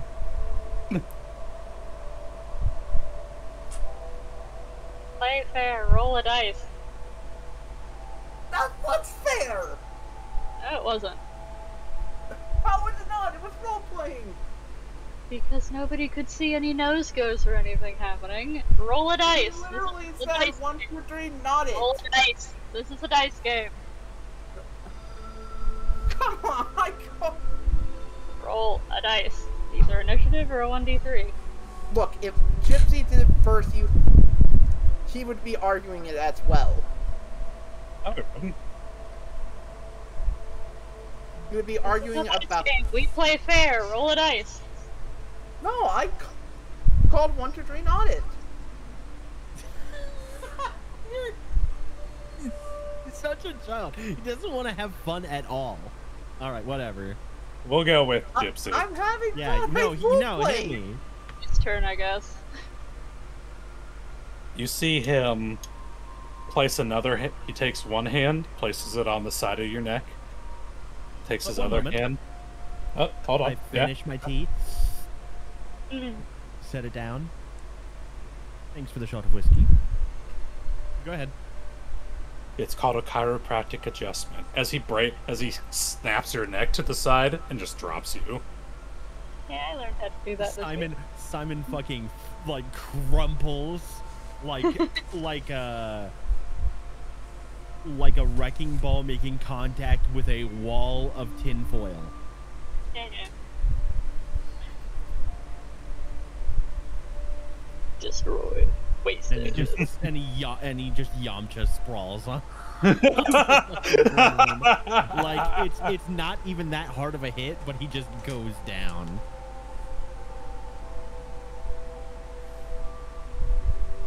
Your Am I eyes. really an asshole for just doing the 1, 2, 3, not it? A little bit. Yeah. Don't worry about it. So, your eyes open.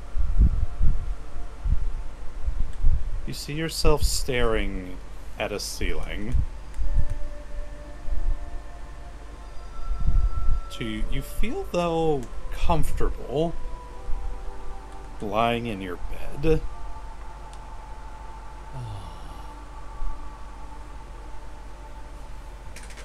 It's been a long damn time. The scent of tea wafts into your nose as you kind of lay back in bed.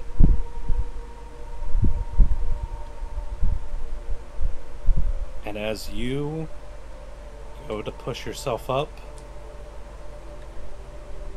weird enough, you feel like you don't have the strength to really kind of like just get up to push yourself up to your butt. What is this? One of my bad days. And soon it becomes evident why. As you look on down, as you see your tiny little baby hands. It's early days then. Goo God such. So what is this? I'm looking around. Did you reverse my age? Where am I? Just give it 1 second. You hear a voice off to the side of you say, as your tiny little baby head glances over, and you peek out through your crib, a shadowy individual kind of sitting in the corner of the room at a little table off to the side. It's like a little night table. Single chair, tiny little table with a lamp. Couple baby books stacked on top, which just figures just kind of thumbing through. You're not Faust. Oh, God, no. Thank God. And this is one of the rooms in the West Wing. Looks much more larger than I remember it. Something like that. Well, why am I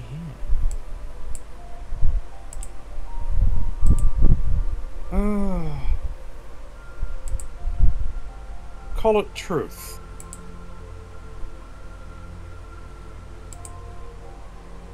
Call it realization that's been a long time coming. Also, try not to stand. Your little baby legs won't be able to support it.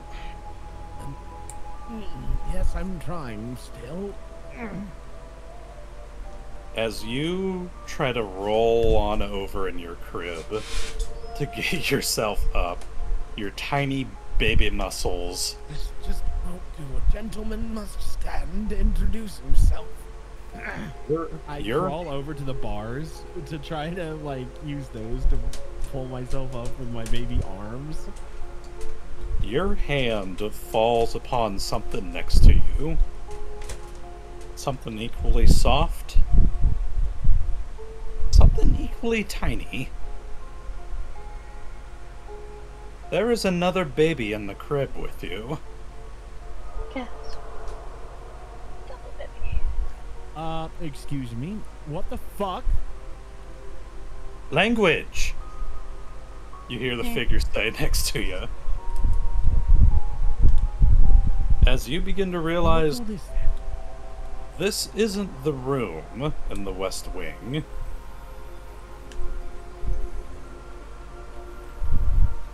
You begin to hear shouting from outside. The sound of your father arguing with a woman. Can't exactly make out what they're saying at the moment.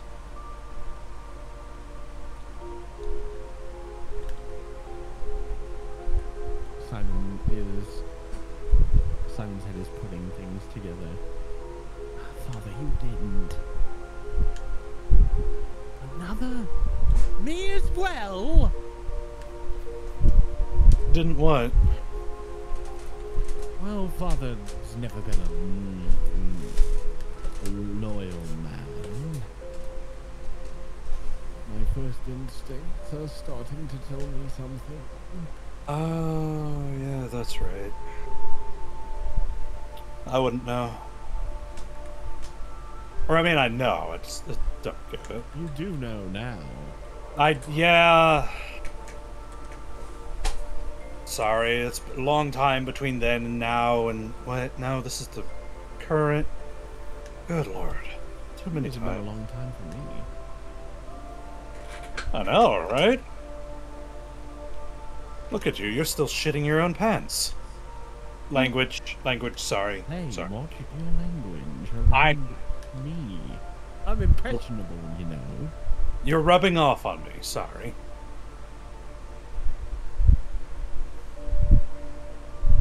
You see, or you hear the stomping of boots as the door swings open, as your father steps through. He looks pissed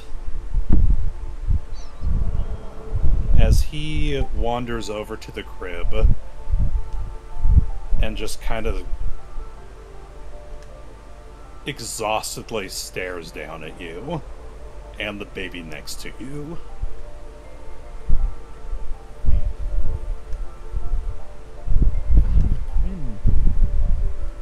Why aren't they with me?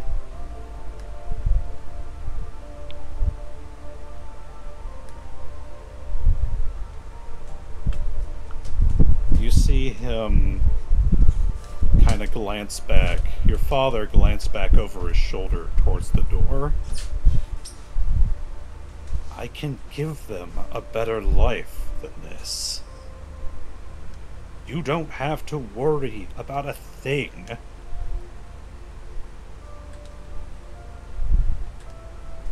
I can worry about them being free. You hear the woman over at the doorway say, I can give them a proper education. They can be whatever they want to be. Can they? Why do you think I came to the States? I sure as hell couldn't be whatever I wanted to be.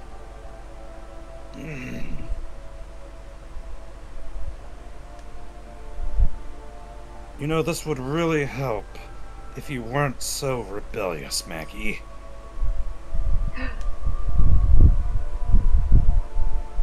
The woman steps in through the doorway as you feel your stomach drop. It's Mad Maggie. She doesn't seem so mad.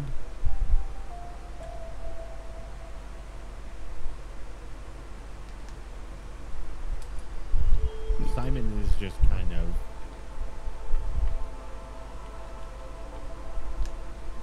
trying to process all of this now. So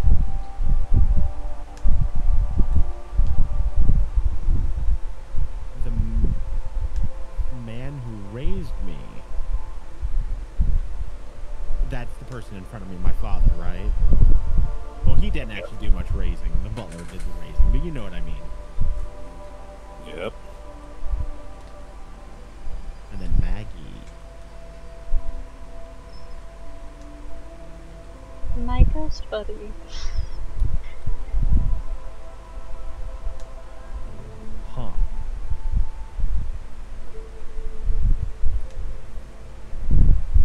You hear him let out a sigh as his head kind of droops over the cave, or over the crib, as he kind of glances on up at you. You're telling me I'm supposed to have dual citizenship? Fucking hell. You actually hear I'm a damn yank! Fucking hell. there's a snort from the corner as you hear the books kind of like flop close. The shadowy figure kind of has its hand up to its mouth like it's biting its knuckle.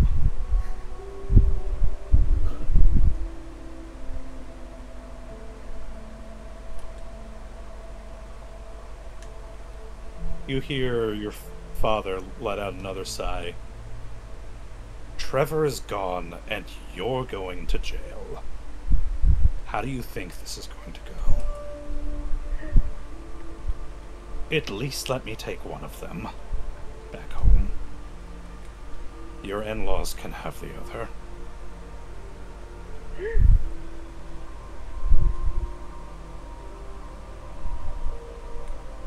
And which one do you propose, brother? What the fuck? Now I get it. Dun, dun, dun.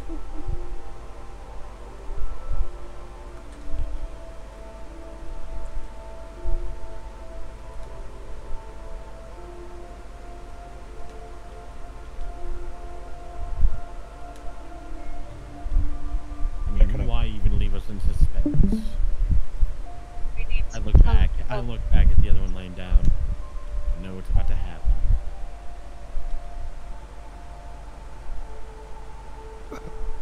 Spell it out for me.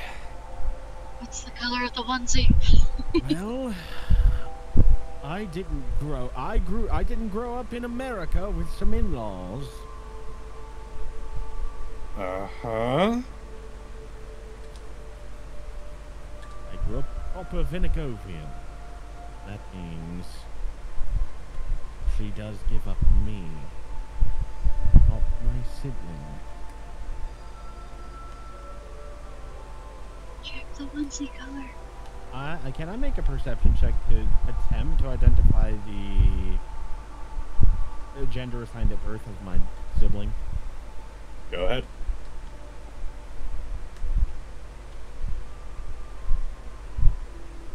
I'm famously good at there's perception.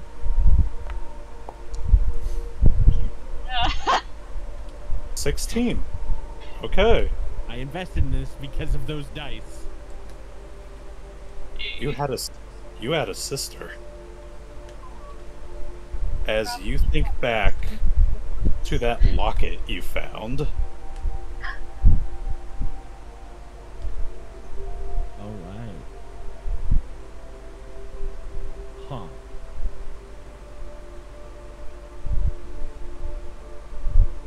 Well, side quest unlocked.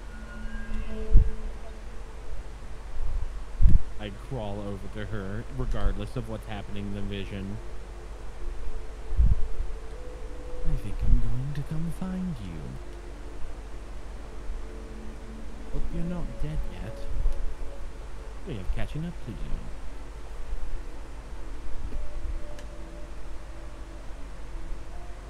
she opens her eyes as you speak to her.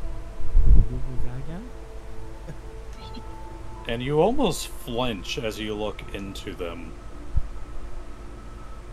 They are pitch black except for the iris, which is as white as the moon.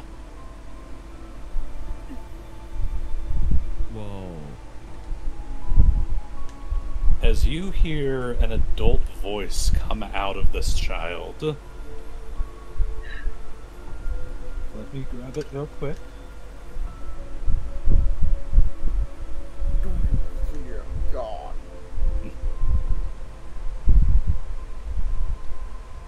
She has shame of affliction. You hear her say, "Brother?" As the scene suddenly flashes forward. Sister! You find yourself in a bedroom. You are at the end of the bed. As she shoots up from the covers, her eyes glowing in the dark as she is staring directly at you.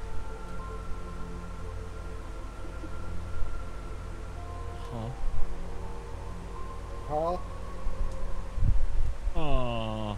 You glance around the room as you see Brother. Yes. I think I am. as you see some rather familiar looking memorabilia plastered around her room.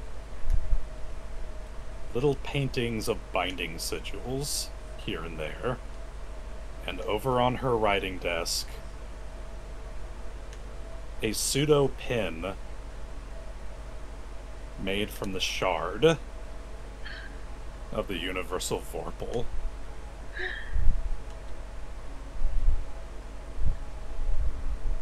Sure, fucking will.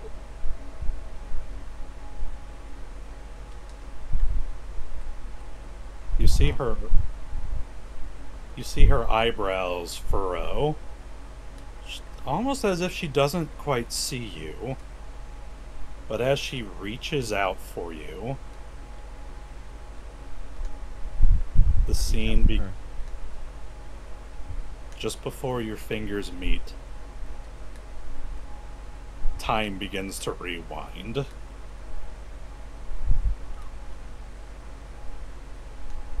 You are many things throughout your lifetime.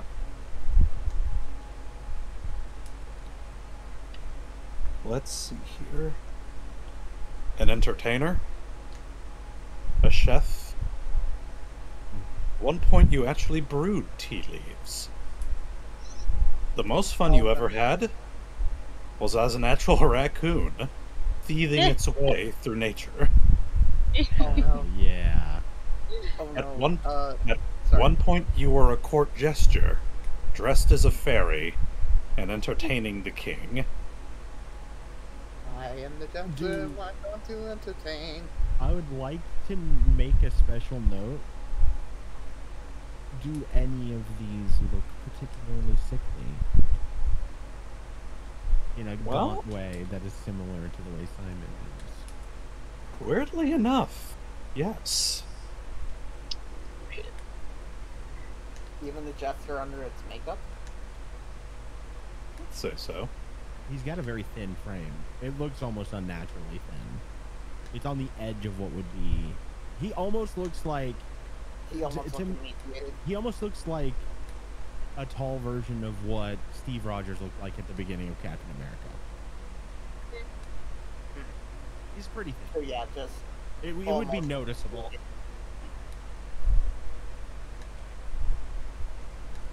You find yourself before a large round table. Alex, Nevo, and Khurtin sit on one side, and three elves sit on the other.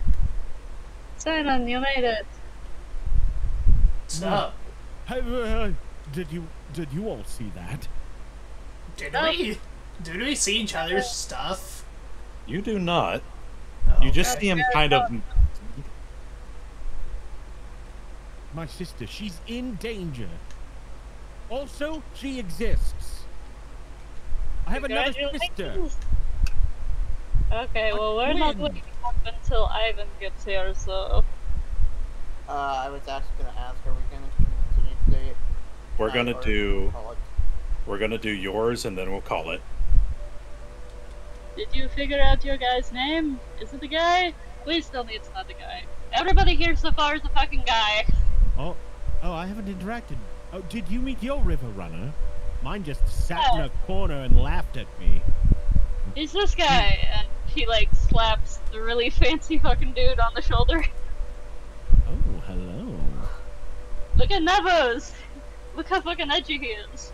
And Kodhran's got this jack motherfucker. Holy crap, Kodhran!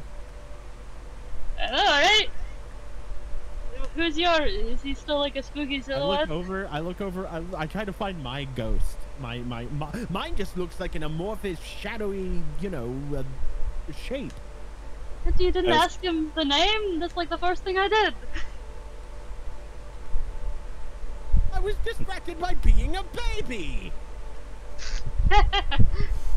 A very curse-ridden baby, but you know what? I look in the direction of the voice. Introduce yourself, Sneaky. I am Calavine, the River Runner. What, just the River Runner? I'm Princess of the Moon, come on! Good lord. You see before you, very dandily dressed elf, with like the puffy sleeves. He wields your sword at his side, and he has very, very short hair. He almost is like in a duelist sort of uniform. If Ivan's past self isn't the woman, I'm going to flip this table. I might still anyway, because it's Ivan's past self. God fucking damn it! What? What? It's a fucking sausage fest in here! She like slaps away the plate of Yes. sausage. Yeah, I was sausage and other foods. I'm fucking already dealing with this in my present life. What? Caught. Now I have to do it next too? Hey, I have tits.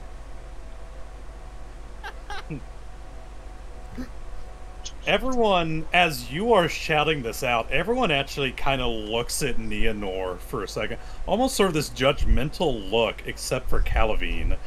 And Neonor just is like, what? I didn't get to fucking choose. That's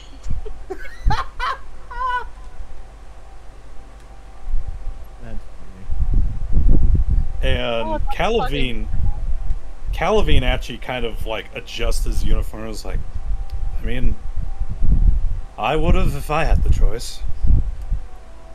As he kind of saunters his way on over to the table. Yeah, And before you go making any judgments, they all got their name from me. I'm the his title is the River Runner.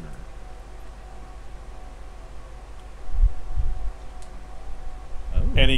And he shoots you the finger guns. Does the as he begins to take a swig of his wine. The original article, if you would. Thank you, sir. Or milady, whichever you prefer. I'm happy with that. Yeah, alright. I'm back down, pour some more wine. Okay. Ivan. I am writing down. I'm changing my notes. Calavine River. They are ordained in Temple Dagger, Assassin, Zombie. What's your thing? Cicada Zombie. What's your thing? Oh, my twin sister, whom I was separated from birth and was raised in America, has some sort of writing implement that is constructed from one of the shards. So we must find my estranged twin sister, who I was separated from at birth. You know, the usual. That's a lot. Yep. Want some wine? Pretty good. Sorry I didn't have time to question Calavine. No, it's fine, it's fine. I'm used to Calavine, what do you like to do for fun?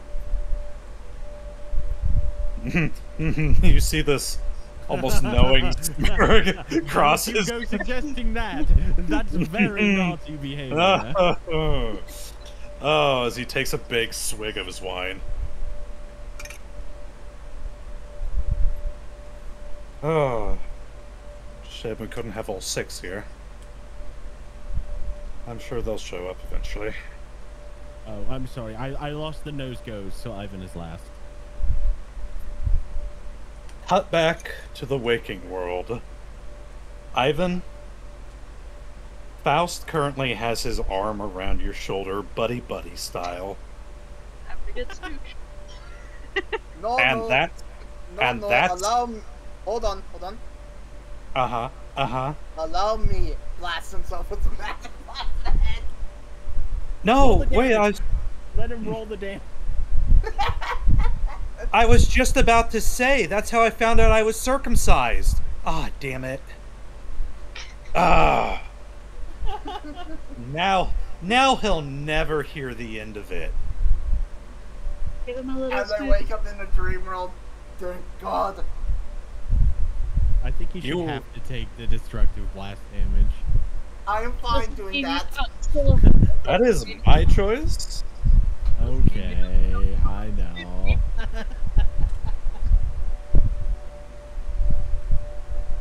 I am fine Ivan, taking the damage if you need me to. that is my choice. Ivan, Yeah? you are awakened by the snapping of a ruler across your desk. Oh no, I'm having one of those dreams again. Check for pants. Yeah, I was about to say I looked down to check to see if I have pants. What pants? No! At least you're not a baby. I'm sorry, I did not study for a test, whatever is coming up. Oh, for God's sake, sit down! You hear a voice behind you say. I sit down.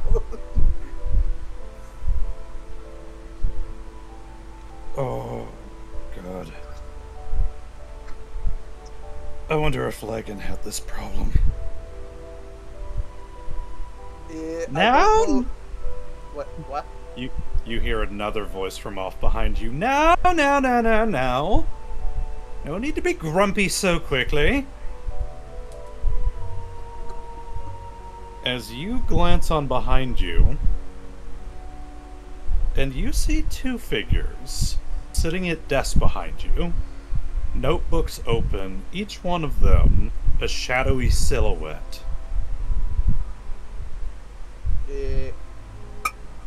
Gee, Ivan, why does the DM let you have two past selves?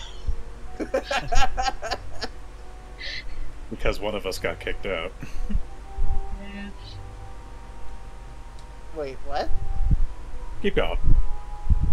Wait, no, I'm confused. Why? Why did you say one of them got kicked He out? who must not be You named. forgot about he who must not be named? Okay. Don't worry about it. Hello, whoever you two are. Ivan Boris Rovanof. If I can't remember what rank I gave him, and currently in the what seems to be my 3rd grade classroom. More like your college classroom, actually. You won't by chance have the biology notes, would you? I am terribly behind. Oh, biology was one of my worst subjects. Oh, yeah, he knows. As you see the other figure directly behind you just kind of bury his head in his hands.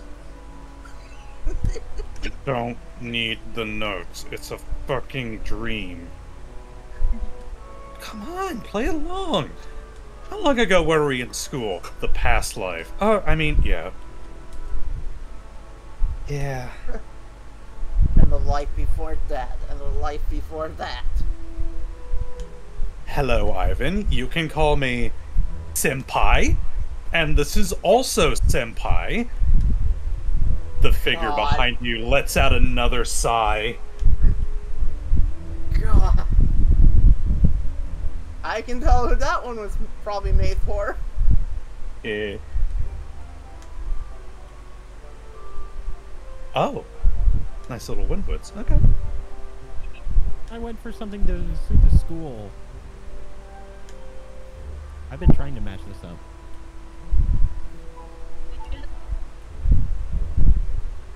Yeah, okay, but do you have actual names they can refer you to? Yeah. Let's grab them real quick. Oops. Social awkwardness kicking in! Asking the right questions! It's natural to get flustered around your senpai. Shut up, Baka! Oh, the guy on, not directly behind you, reaches out a hand. Hi there, I'm Kalima. I'm here as a guest appearance, and this happy fuzzy man right here, as he goes and begins to kind of like playfully shake the guy next to him. This is, oh, where was it? God damn it. My notes are all over. That you're here to cameo. He'll ask that after he introduces, obviously. And this bright, shiny guy is Faradir. Say hello to yourself, Faradir. Faradir just kind of remains quiet. Not the talkative type, are you? Faradir. No, I'm not. Well, I can understand that. I don't really like talking to people unless I have to talk to. I think silence is so much better, as actions speak louder than words, and... Oh, that hasn't stopped you yet.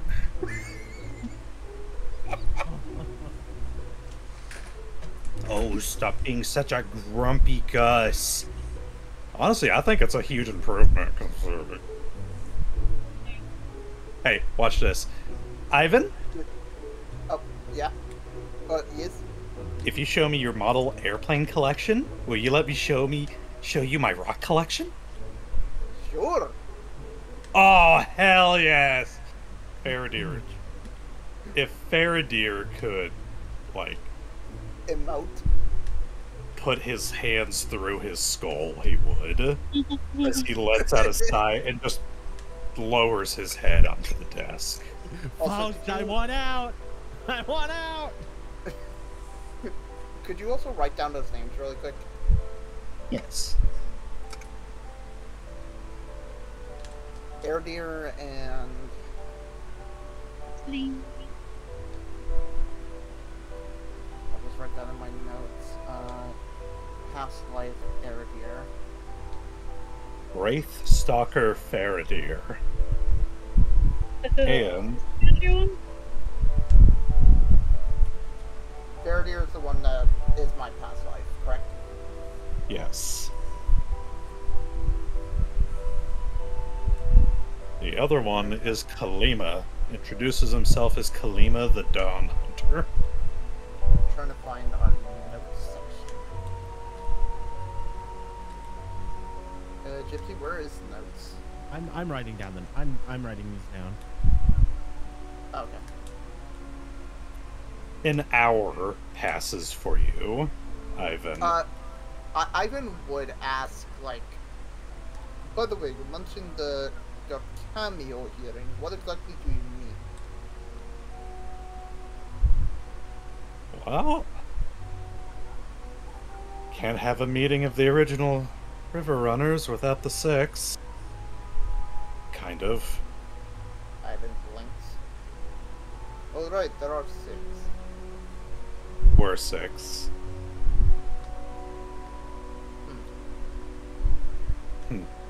Sometimes there was 6. Sometimes there was 5. 4. Sometimes none of us at that moment. It depended upon how we were feeling that lifetime. As you see him kind of uneasily lower his head and kind of glance off towards the corner. An hour goes by as you are forced to sit through calculus. Oh, I've been taking so much note because it's calculus.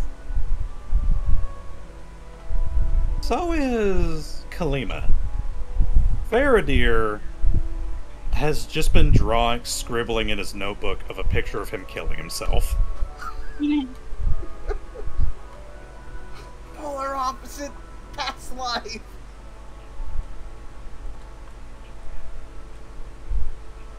The bell rings.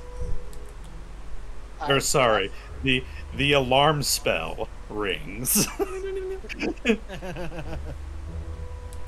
So we all hear the fucking bell sound in our head. Oh, that's gotta be painful. But yes, Ivan gets up, I guess. Kalima happily takes your arm in hand as Faradir slams closed his notebook. So, tell me, it's been a long time since I've been at school. What sort of fun is there in college? Parties, sororities? Well, I mean, I didn't really go to that many parties, but I'm sure there was quite a few. What do you mean fun? You were just in calculus. What more fun could you want? All No, they actually, yeah, he'll actually chime. What are you talking about? We were having the most fun ever. Did you not see that formula that was currently on the board? Mind blowing. Oh, I saw it. Did you see it, Faradir? Faradir. Are his arms like wrist deep into the eye sockets? Has he made it through? Almost. Like, Just open the desk and close his head inside. come on, Stole, hop out their face. Opens desk, put his hands inside, and just starts repeatedly trying to close the desk. I mean, come on. There's got to be a few more fun things other than just calculus.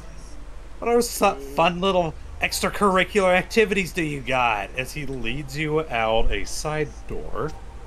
Trigonometry? Math wing?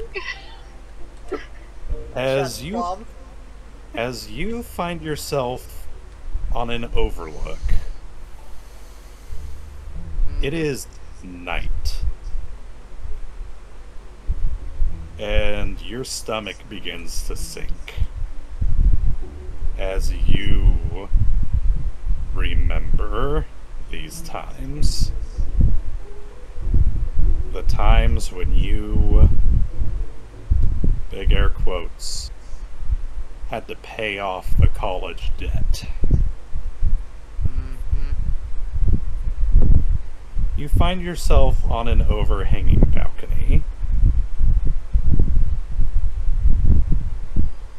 Torches lit as you stand behind several robed figures, watching you in a courtyard.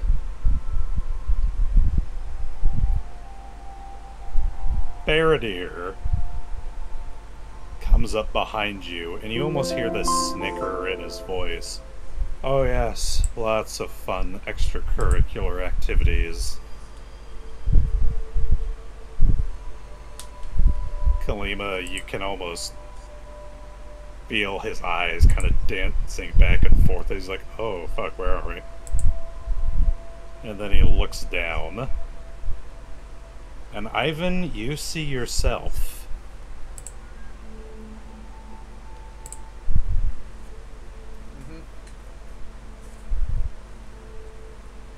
Standing in the courtyard as a unicorn is brought up before you.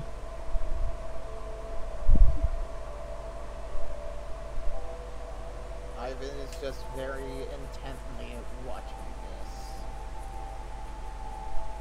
this.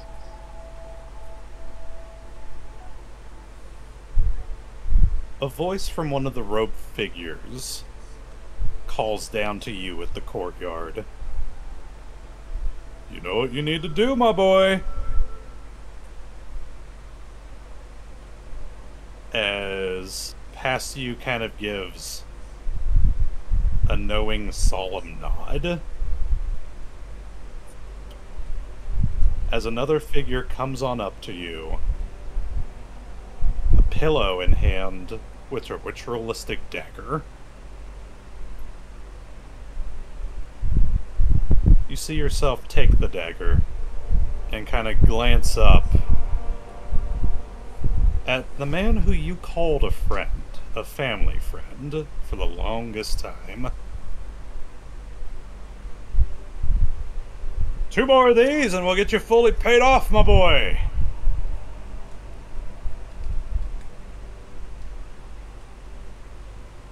Ivan, you give a nod. A hesitant nod, but a nod nonetheless. As you turn towards this creature that stares at you with a knowing intelligence to it. 2 men restrain it, as the one that handed the dagger off to you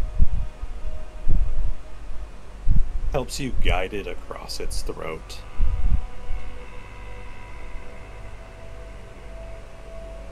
You feel Kalima flinch, and he looks on over to you to see how you're doing. Ivan is just intently staring at the situation. So who is looking towards him, really quick? It's the shadow that seems to be buddy-buddy with you. As he looks, he's just like, I'm not happy what I had to do, but I had to do it. These were a bit darker times for me. Oh, okay.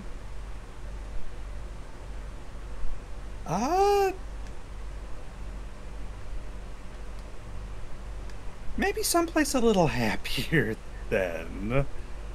As he kind of begins to tug on your shoulder to try to pull you on away. He'll follow. You hear Faradir from behind you. If you had any guts, you would have gone after him. As he glances down at the robed figure who's kind of seated himself among the parapets. I believe that's what they're called. And gleefully watches you drain the blood from this creature. Pail after pail being brought on in. Ivan just kind of sighs and just goes, he was offering me a higher form of education. I couldn't outright refuse. I would have been the first in my family to get that form of education, which helped pave my way into where I am today. And what are you today? Bumbling silly Ivan? Hey. Kalima kind of raises up a finger to him. Be nice. Would a bumbling silly fool be an ace pilot in the military?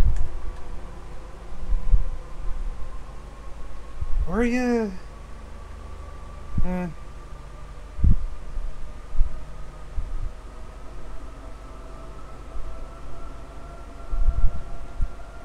What I gotta do. What I could have done. If I wasn't you. As he pats you on the shoulder and walks off. Hey! Hey! Don't listen. Don't listen to him. I've dealt with people who have doubted my abilities, but I try to shrug it off, take it in stride, and work towards a better me. And that's all anyone can do. Try to hold her head up high and keep moving forward. As you... Go ahead. My motto in life, fly towards clearer skies. There we go. You hear that, Faradir? Every word. All the time. Endlessly. You begin to make your way back down the hallway. Time slipping forward. Students, almost at fast forward, going to their classrooms, going to their dorms. As day turns to night, or as night turns to day turns to night. And as you are, it almost feels like you're moving back towards your dorm room. The memories of what happened in there flooding your brain. Just endless nights studying. Your bunk buddy going to more parties than studying. As you, in the dead of night, reach your door, and Kalima kind of looks it up and down and is like, is this it? Come on, let me see what your playstatue looks like. Ivan opens the door. just as soon as you are also opening the door, as you are face to face with yourself in your PJs, your little PJ hat kind of dangling off to the side of your head. Yeah, no. Yeah, it's you're like not. Yeah, it's like full-on Ebenezer Scrooge style night shirt, night pants, and night hat. as you realize, oh god, you're sleepwalking. Wait, what was I do that?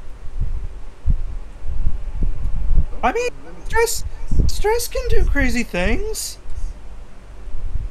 I guess I'll follow myself since it's a memory. I can't really change stuff. I mean, let's be honest, stress turned him into you. As he points to Faradir. Will you shut the hell up? Never. You begin to follow you, stumbling through the halls, making your way towards the bathroom. You actually pass the student bathroom by mere feet, as you end up ramming into the wall. Wrong place. And you begin to make your way towards the staff bathroom. Oh boy. You make your way there, through the cafeteria, across the courtyard, through the girls' bathroom, through the other men's bathroom, before wandering past the dean's office, the door slightly ajar.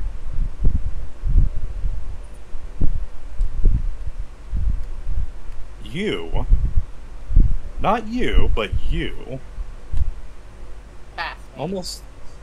almost hypnotically drawn to the light, kind of stumbles forward.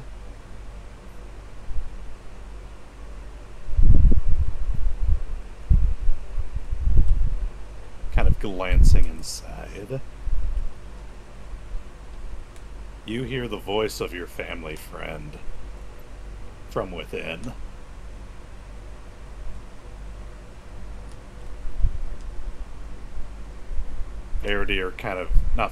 Kalima raises up a single finger as if to hush you, and then motions for you to get closer, for you and him to get closer. Faradir lets out a sigh. It's a memory, they can't hear you. Kalima turns around and shushes him.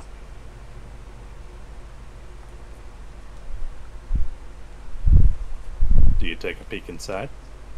I will take a peek inside. You see the deans of your college, your professors, your family friend, politicians standing in a circle around a man hanging from the ceiling, one of the students that went here.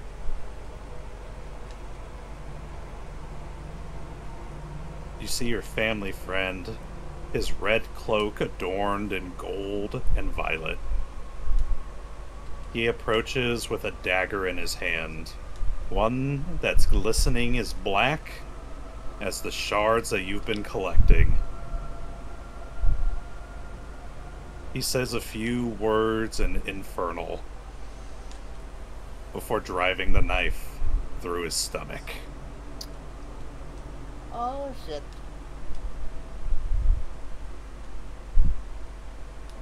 You, not you, but you, 1962, yes, correct. Kind of in a daze, just kind of almost shrugs it off and goes stumbling into the staff bathroom. Classic sleepwalk scenario. Walk into ritualistic ceremony. Halima kind of glances. Go ahead. Does that mean was that the same dagger that Ivan was forced to use? Not the same one. Okay. Oh, wait. Current Ivan. Not the Ivan of the... Not Sleepwalking Ivan, but this Ivan. Do you know... You're a linguistic man. Do you know Infernal? Yes, I do, actually. There you go. Yeah, the languages I speak and understand are... where is that? Summary... trying to find languages. Do you speak Infernal? Allow me to list all of them. Abyssal... No. I thought we... No, wait. We said that the school was Abyssal, not Infernal. Do you understand what they're saying or not? That depends Yeah. on Storm. We said that it was Yes. Abyssal, not Infernal. Yes. Yes. Okay. Okay. So It what are they isn't- saying? It isn't... You hear them in unison chanting prayers to the dark lords of the underworld in exchange for power. The soul of their precious students. Hail Satan. That's kind of generic. Are they trying to Well, say the school motto, or just something random? Oh yeah. The That's school not motto. The school motto. Oh my god, just work with me. I wrote it down. Yes, You need their the school actual- motto is "Hail Satan, take the soul for power." I actually fucking wrote it down, but okay. I don't have it written down. I don't have it with me though. Do you want me to read it off? Go ahead. It is we ascend deeper into the abyss to ascend to higher knowledge. There we go. I mean, close enough.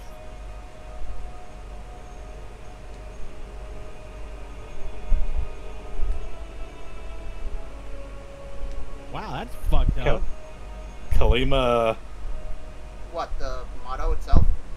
Yeah. Yeah. Kalima kind of nervously looks on over at you. I don't think I want to enroll at your school.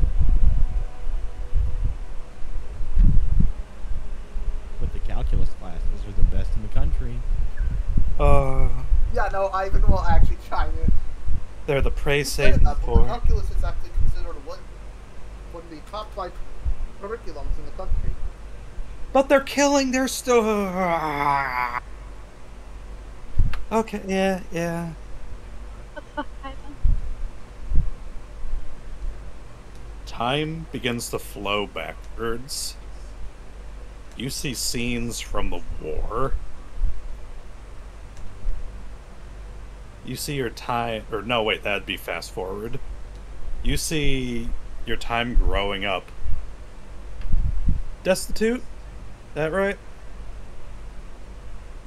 Yes. Poor in He was destitution from with a your poor- family. He was basically from a poor fishing village.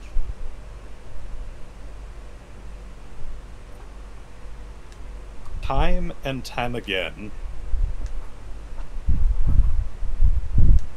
you have had simple jobs, but always one thing in particular, a fascination with the dark, whether it was fear or a longing for it.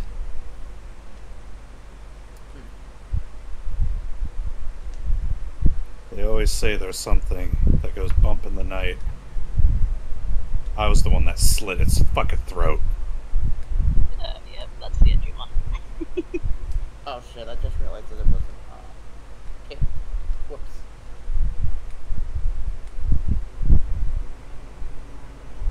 As you suddenly find yourself before a large round table. Hey, there he fucking is. Wait, where are the three of you? Well, apparently one is just cameoing right now. But, the good news, I know when the shards are. Yeah, we all do. That was the Oh. point of this. Hello.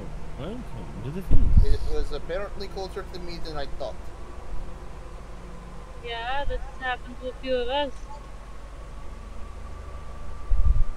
What'd you say? Well, introduce yourself. This, Oh, this one points to, Kalima. That's Kalima the Dawn Hunter. Hi, guys.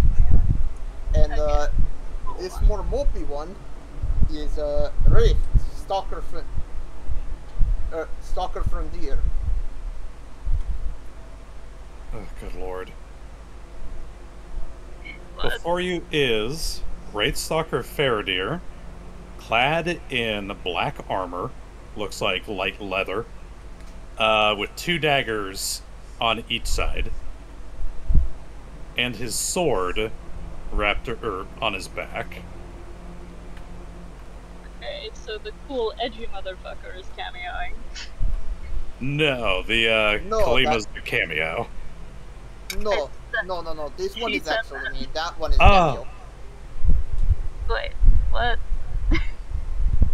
No, His This past one life who is is much Faradir, more Kalima's spookier. just a this guest one who star. is much more stalkier is me. That one is cameo. Unfortunately. That's rough, buddy.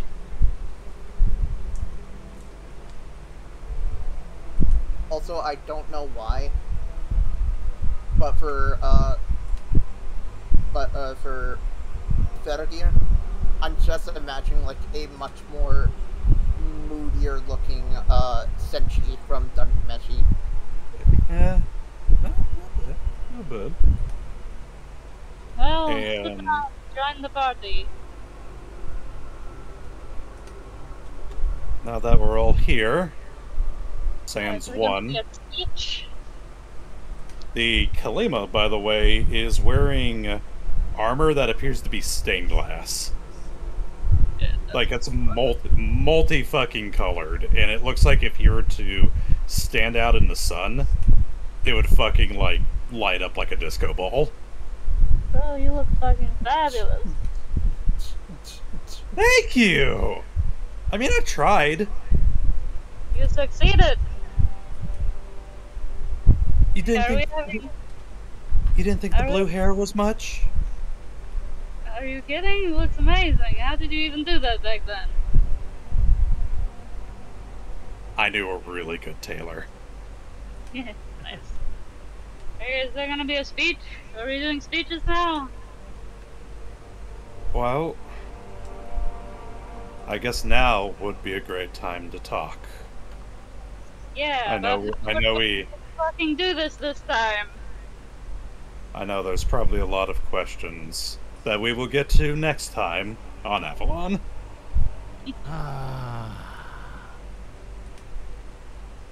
By the way, what I posted in the Avalon is Ivan's school motto. There we go. Alright, I will hit the end stream and I tried to make up the most